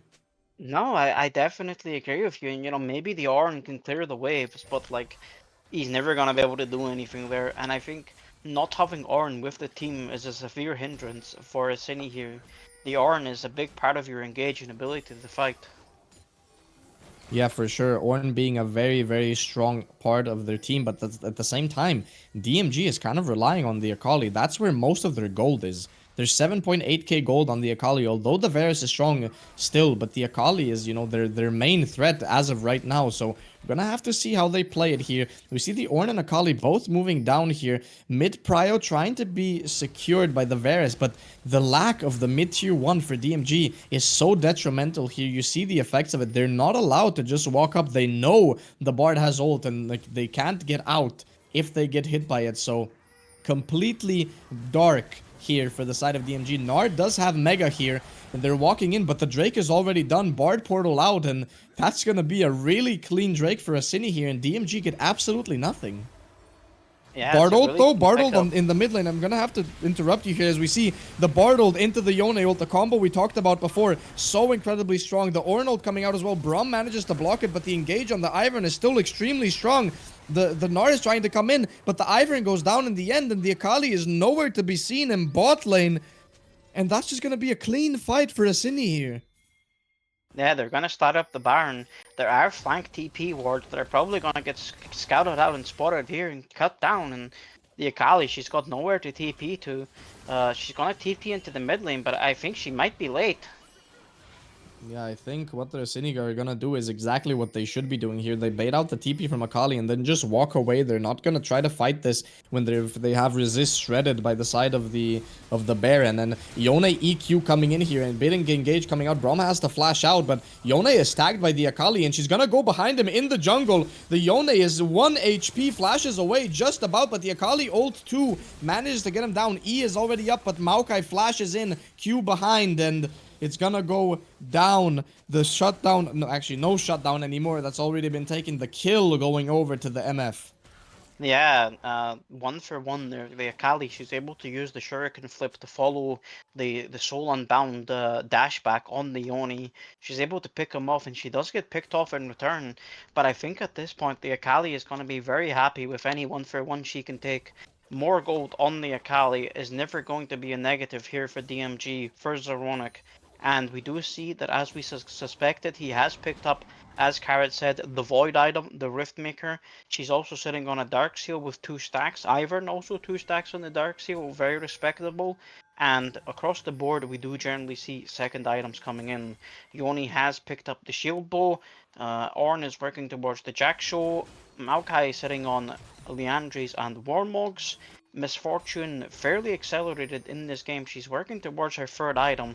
She does opt often to sit on the magical footwear, which means she does save, 600, 700, 800 gold nowadays that boots have been nerfed. So she is going to be working towards that Infinity Edge. She is very powerful. But at the same time, I think worth noting, Carrot, is something we haven't spoke about this game yet, is this Varus. He's playing on hit Varus. It's not the poke virus, actually, yeah. True. And I think there is still a lot of power to this on-hit Varus, but I have to wonder if it's the correct decision. He still does so much damage with the build, but I feel like it's a little less powerful than the poke build. I think we have to keep in mind that the buffs to the poke build were also buffs to the on-hit build, right? The bonus AD is still counts towards the Q, even if he's playing the on-hit build. And with the recent changes to his passive, right? The AD that he gets based on his attack speed when killing enemies is still going to add up to that Q damage and E damage. So all of those buffs still buff the on-hit build, right? So maybe despite the one-shot build being really strong, is I'm gonna have to stop talking about whatever I'm talking about, and we look at the mid lane play coming out here. Bardold coming out on the bot lane of DMG, Maokai engaging on the back line, and Varus just not being able to get out there, flashing out in the end, and Yone is gonna be taken down here. Akali in the back line doing so much damage. Ult 2 almost killing the MF. She's 1 HP, but the Ivern keeping this Akali alive. So much healing from the Rift item that I can't remember the name again. But the fight ends up going towards the side of DMG at the same time. Ornn was killing the Gnar in the bot lane, but I think Ornn TP'd into the mid lane fight after. But this Akali with the Ivern so incredibly strong, and with the healing, with the Omnivamp from the Void item, I still can't remember the name. Rift Maker, Carrot. Rift Maker. From the healing from Rift Maker, they managed to win the fight in the end, and it looks like they're gonna be looking for the Baron. Only 2 people alive from Asini right now. Yona is walking, so is the Bard, but there are no TPs, so I think that's just gonna be Baron over to DMG. What a crazy fight. So incredibly close. I love how DMG is playing this, how this Akali is being played around. It's amazing. Yeah, it is beautiful to see. It looks like Asini had a good engage. They got the Bard ultimate down onto the Varus, and then they had a good engage from the Yoni. But the power of this Akali is just, she does so much damage across these team fights. But I think one thing that's big, Carrot, that we can't ignore is the power of this Ivern in the backline. He's sitting on the Redemption, he's sitting on the Ardent Sensor, he's working towards that Moonstone Renewer, and he's shielding, Carrot. I ran the numbers, Carrot. You have seen the spreadsheet. This Ivern, he has the highest raw shield in the game. Yep. Highest raw shield in the game, tied with Karma, if I remember correctly. That's correct. And it's funny you said Moonstone Renewer. I completely forgot that item was called Renewer, because you only hear it referred to as Moonstone, and when I heard it, I was like, wait, did they change the name? Apparently not. So Moonstone Renewer it is on the Ivern, finished getting built here. Is we see a lot of words being highlighted here in the jungle by our producer. But that's exactly, what I love that our producer highlights that, right? Because it's important. It's really important here, especially for the side of DMG, using this Baron, utilizing that to push the side lanes, right? You need vision in the jungle between the side lane that you're pushing and the mid lane. Yep, I believe our producer was trying to make poke slight fun at DMG for failing their pink ward into the bush. It sort of fell out to the bush. You know, it happens to the best of us. Sometimes you put it in and it falls out. Yeah. Yeah. Yes. It does do that. Surely, I agree with that. Speaking of not that, the game.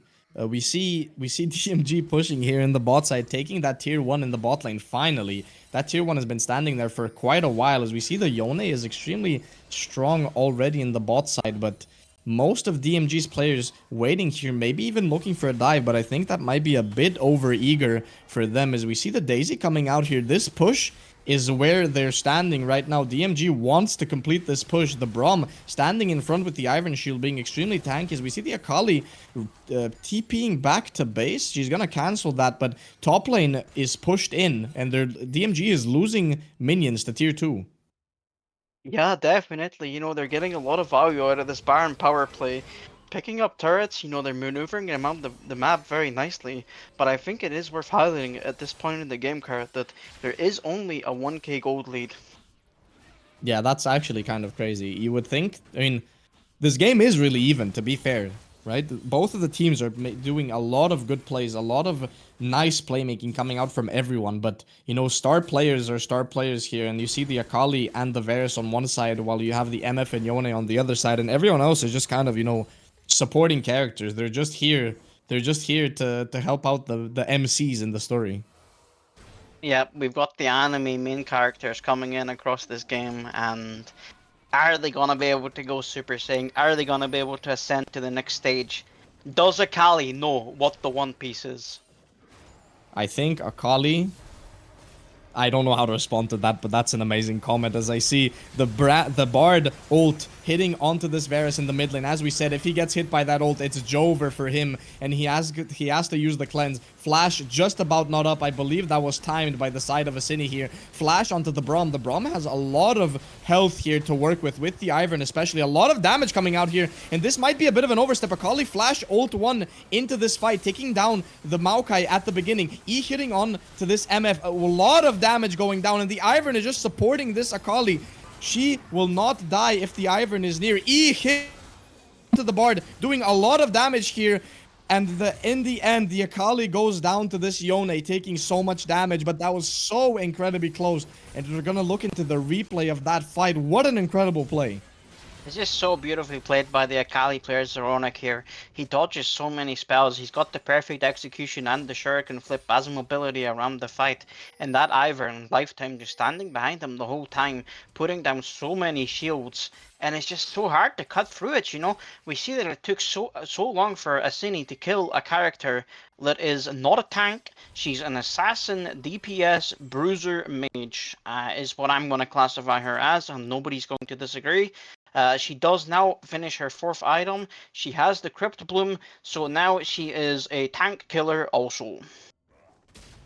Yeah, I mean, I think fully deserved. You know, all those items, she's been working hard for them this game, and I think, you know, fully deserved. Zeronic has been playing out of his mind. You see the 11 kills, only 3 deaths here, 4 assists on this Akali. This Ivern is just Akali's pet this game, and that's exactly how it's supposed to be when your mid laner is popping off so incredibly hard. Yep, and I think this Akali, she is on the cusp of finding the One Piece. Yeah, and speaking of the One Piece, this Varus is about to get one shot.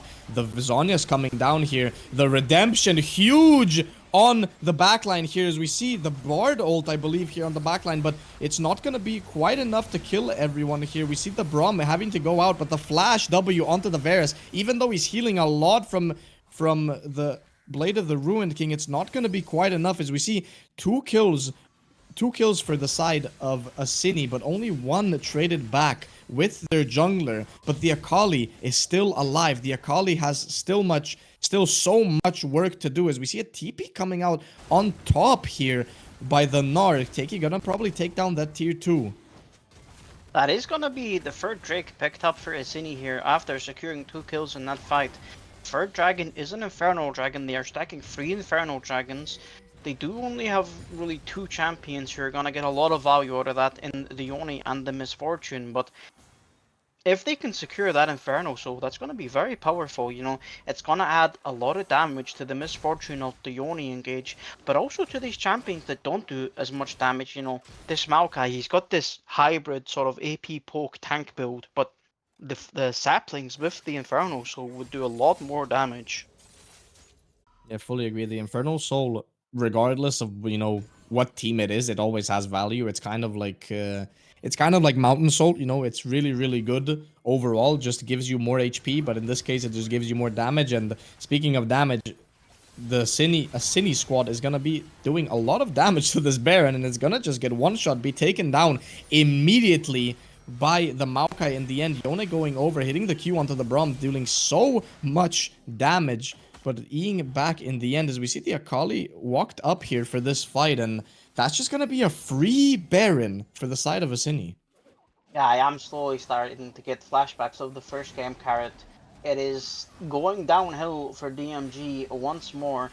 They started this game off very strong. They played it well into the mid to late game where we are now, but the game is slowly slipping through their fingers like sand blowing away in the wind, and you have to wonder if the morale is starting to tank again, you know. This Akali got so far ahead, and I'm starting to wonder, Carrot, does it even matter? Does their lead matter at all, you know? At Cine are just so strong as a team. They're able to play so strong together, and now they have the Baron. They're able to potentially get a lot of gold from this play, you know. If they can knock down some towers and open up the map, it's looking like a good position. I mean, definitely, right? Like, if you're DMG, right, you might be demoralized, but this is, I feel like, the best game they've played ever since we started streaming them. This is such a stable game that they've been in. They've never been this even for this long, I feel. Right? So that's something that you have to think about, even though probably in-game it feels really bad, right? I don't doubt that it feels really bad, but speaking of feeling really bad here in the jungle, we see a big MF ult taking down the Nor, taking down the Ivern. The Bard ult is gonna deny the Akali trade back onto the Maokai. What a save from the Bard. And that MF ult, the top jungle from DMG, are gonna get taken down. The Braum is next on the menu. The Yone is pushing top lane with the Maokai, and we just spoke about how it feels really bad for DMG, and it must feel even worse now. The game is very, very close to just being over here. Everyone walking in, 5 people in the base of DMG, taking down first inhib, Nexus Tower 1. The Akali is trying to win this game, but it's gonna be for naught. All of those kills don't mean anything when Asini's taking down your Nexus. GG. Kali came so close, but she got the 1,000 episodes deep, and she still didn't find out what the One Piece is. Asini coming in strong in game 2. They weathered the storm during the early to mid game, and once again, their superior teamwork and macro across the map and ability to play these catches and team fights, they come out on top. And very, very strong performance by them today, and it's hard for me to doubt them at all. And DMG, I'm sad for DMG. Really, they maneuvered and played so well in this early to mid game, but as you said in the end, their card, it's all for naught. Yeah, it's all for naught, especially for the Akali. Feels extremely bad to be Zeronic in this game, popping off so incredibly hard, and I mean, apparently there's just nothing you can do. Asini is just a better team today, and that's how it is for now. And speaking on this game ending, we're gonna go over to a very short break, and we're gonna come back with the analyst desk and a post-game interview with one of the players from Asini to talk a bit about the game. Please stay tuned.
Hello, everybody. Welcome back to the Lodestar Esports Analyst Desk. I'm joined here by Wegan, and I'm joined here by Ilvolai and Zuhi from Asini. Say hello, guys.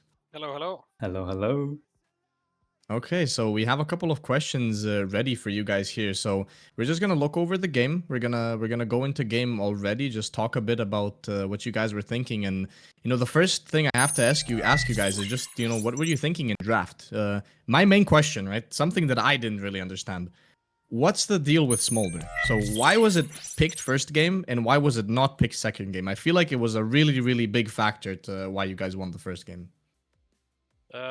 I would say since it's a flex, you can send it to multiple lanes, and since they've already picked, I think they picked Ornn when we picked it, so we knew that we can always send it towards top lane unless they pick a jungler that can dive smaller too easily, and we can more or less pick or choose which lane that has the best matchup for it. And we know that it's gonna be at least one good matchup on top, but bot lane and mid could also be a good matchup. So it was pretty free. Okay, and what about second game? So why not pick it second game then? Since usually, yeah, we thought that this game we could get Ornn. The thing is that both me and Sammy is tank players, more or less.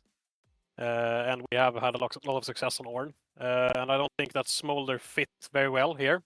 We could get, I think, better picks that match it better. Because I think in this game, Smolder could be really vulnerable, especially against Akali. You saw what Akali did to us. Yeah, for sure. Yeah, and So and Ornn would be, or Smolder would be an even easier target. Smolder Yeah. is also way easier to pick when you are red side because you can always just R4 it, and then you can always flex it between ADC, mid, and top lane, and then you can put Yeah, it right. whatever lane is good for it, basically. Ah, okay. So R4 is where the strength of Smolder lies mostly, right? Because Yeah. you can move it around, especially if you have a flex pick already in the draft. Yeah, exactly. Okay, so a question for first Ilvolai, I want you to answer this, and then Zuhi. What was the thoughts behind the lane swap in the second game here? I think that it was more from suicide, since Ornn is gonna be, yeah, I'm gonna weak side or just survive no matter what, and I'm gonna outscale. But I think we had more upside of sending Yone towards Gnar instead of Akali, because Akali can do a lot more against Yone than Gnar can. Okay. Yeah, so basically the thing was Ornn loses both lanes basically against Gnar and Akali, and I know we saw his Akali, he's really good on it, and it's losing matchup for Yone as well. So instead of having two losing lanes, we decided to put Yone top, which is really good against Gnar. I don't know if you saw early game, but I was a lot of CS ahead of Gnar, and he couldn't lead the lane against me. So instead of making two bad lanes, we just put Yone top. And we knew from draft that he likes playing Akali. We saw it on his OBGG. So that's why I picked Yone, because if he does pick Akali, it's really bad pairing with Iron. So that's why we also put Yone top, since we knew he was going to pick Akali into it. Okay, so thinking a bit ahead. So you guys had that plan. The lane swap was planned before we even got into game, right? Like you guys knew they were gonna do that. Yeah. More or less. Okay, And we knew that it was a possibility at least. Yeah. Okay. Planning ahead. I like that. So what we're gonna do now is we're gonna look at a couple of plays. Then we're gonna look at the gold graph, and then a couple more questions, and that's gonna be it. So the first play we have ready here, as we get into the game here, we see top lane here. So what was your if you talk a bit about for your jungler? So this is a question for Zuhi here, since you're playing this. Was the plan to play for you in the top lane, and how did you guys manage to do that in the end, right? So basically, since we put on mid, we know we're not going to play mid, and we actually had decided to first path bot lane. But since it is Varus Braum, they can't really dive a bot lane anyways, so that's why we path top side. And I also told Candy that is really free on top lane because I have 3 dashes in my kit basically, and Gnar just get demolished by us basically. So we decided from draft that we just have to play for the top side and just try to get me ahead a bit early game at least. And as we Okay, saw here, so- Gnar couldn't really do anything in this scenario, even though he touched everything basically. Yeah, it's a bit depressing. Is that a known bad matchup with Gnar into Yone? Is that Yeah, just it is generally... pretty bad. It's good Okay. early game, but as soon as Yone gets Berserker Grief, it gets kind of unplayable. Okay, but you were already 20 CS up before I think level 6 or something like that. So what happened early on in the lane? Yeah, I mean, I don't know why, but Nar should play way more aggressive, at least top lane. But he didn't. He just let me do what I wanted to do, basically, which was a mistake from his part. So I just got free CS, which was pretty nice for me. Okay, okay. Now a question for you, Ilvolai. Mhm. Since we're looking at a play where you are the main character here. So, what was your lane assignments for this game? So, what were you thinking when you were putting? I'm guessing you were putting you side lane, and then you just absolutely dominate the Gnar. It was just bomba Rasclat here, and then you TP into the fight. So, what was your lane assignments, and why did you guys decide to do that? I don't think that the top lane and bot lane it really didn't matter who went where. I think it was preferably me against Akali if we could find her, but she was continuously on the move. But it was more or less just go down, catch bot wave, and then move up to river and help my team. And just rinse and repeat until we get something. Since Ornn is really good at engaging, especially against low mobility targets like Varus. The only problem is the Braum with the shield can completely screw me over. But if Braum is too far away, he can't help Varus anymore. Yeah, fair enough. Yeah, if you did manage to split them up a bit, it's a bit easier. So looking at this is the last play we're gonna look at here. So in terms of the Bard, so can you guys explain a bit, maybe Zuhi, explain a bit about the Bard, what you guys were thinking with it, and I mean, I think we already know why it was picked, but maybe what you guys were thinking in draft, and maybe what you were calling in the mid game for Bard to do. So how did you use the Bard? I think that's a good way to put it. So basically, we know Akali got like really ahead. Our game plan was just every time Akali is on side lane, we just perma look mid lane with Barol, which we see here as we do. So our game plan the entire game was just basically playing away from Akali and playing with our Braum ult on Varus because he has no mobility basically and he can't do anything about it. So we just push side lanes and then we just move mid basically. So just trying to outpace the Akali, push before she can, and then move into Bartle, the immobile carries. Yeah, exactly. And I think we did it like 4 or 5 times this game, which was really nice. Yeah, for sure. Very good pick there. Just denying the Akali pick, so she can't really go sideline anymore because she beats everyone on sideline. So instead of playing through their scenarios, we just played through our scenarios basically. Yeah, that's a good way of looking at it, right? Trying to just act like the Akali isn't there, or just play where she isn't, and that's your game plan. Okay, perfect. That's it for the replays here, and we're gonna go into the post game stat screen. I would just want you guys to comment a bit on what you think of the graph here, and any mishaps you thought, and maybe the damage graph, maybe glaze your teammates a bit when it comes to who did the most damage, and just give your opinions a bit on this. Yeah, I think this is pretty normal for this game. Since you can see my damage is not more or less non-existent because I didn't lane against Kali more or less. She just shoved the wave and I was hiding beneath my turret until I get my tankiness up. But then we can see also that the goal graph goes pretty up and down, and I think it was like the last game as well. It was some rough games here, and it was a lot of Akali did a lot of work here to bring her team back, to bring his team back. But yeah, I don't think I have anything more to say. But the goal graph is also a bit skewed since the Ornn items coming in as well. As long as the longer this game goes, the stronger we become as well. For sure. For sure. So moving on to other stuff outside of game, what are your plans for Div 1? We want to win it. Yeah? We have come here to win it all.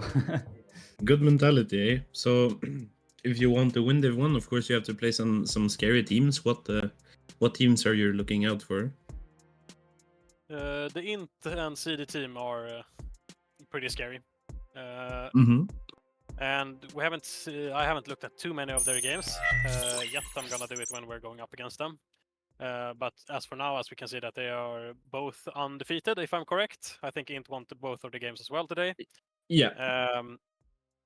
and I think there's really good players in both teams. The only thing that I'm confused, I'm thinking about with CD is that their jungle situation, who's gonna be in the end, since they're swapping junglers like they're swapping underwear. Yeah. And Int is a really solid team with many solid players that I played against for a long time. And I know that when they show up, they really show up. For sure. So who do you play next games? I think it's Bardicted to you we're going up against. Do we have any predictions? We're going Is to it vote. okay? Big statement. All right. But 3-2-0. yeah, I don't think we have much more to say. Thank you for the games today, and Yeah. good luck in next games. We'll probably stream you guys as much as we can. Thank you. Yeah. Thank you. These games were Thank you really for having fun today, guys. Thank you for showing up. Thank you for being, cooperative in the lobby. You know, some people are very stressed and they want to get into game ASAP, and you guys let us have some time to maybe segue a bit into the game. So it was very nice to have you guys, and hopefully we can stream you guys more in the future. And that's gonna be it from us here on the Lodestar Esports broadcast. Thank you everyone for joining in.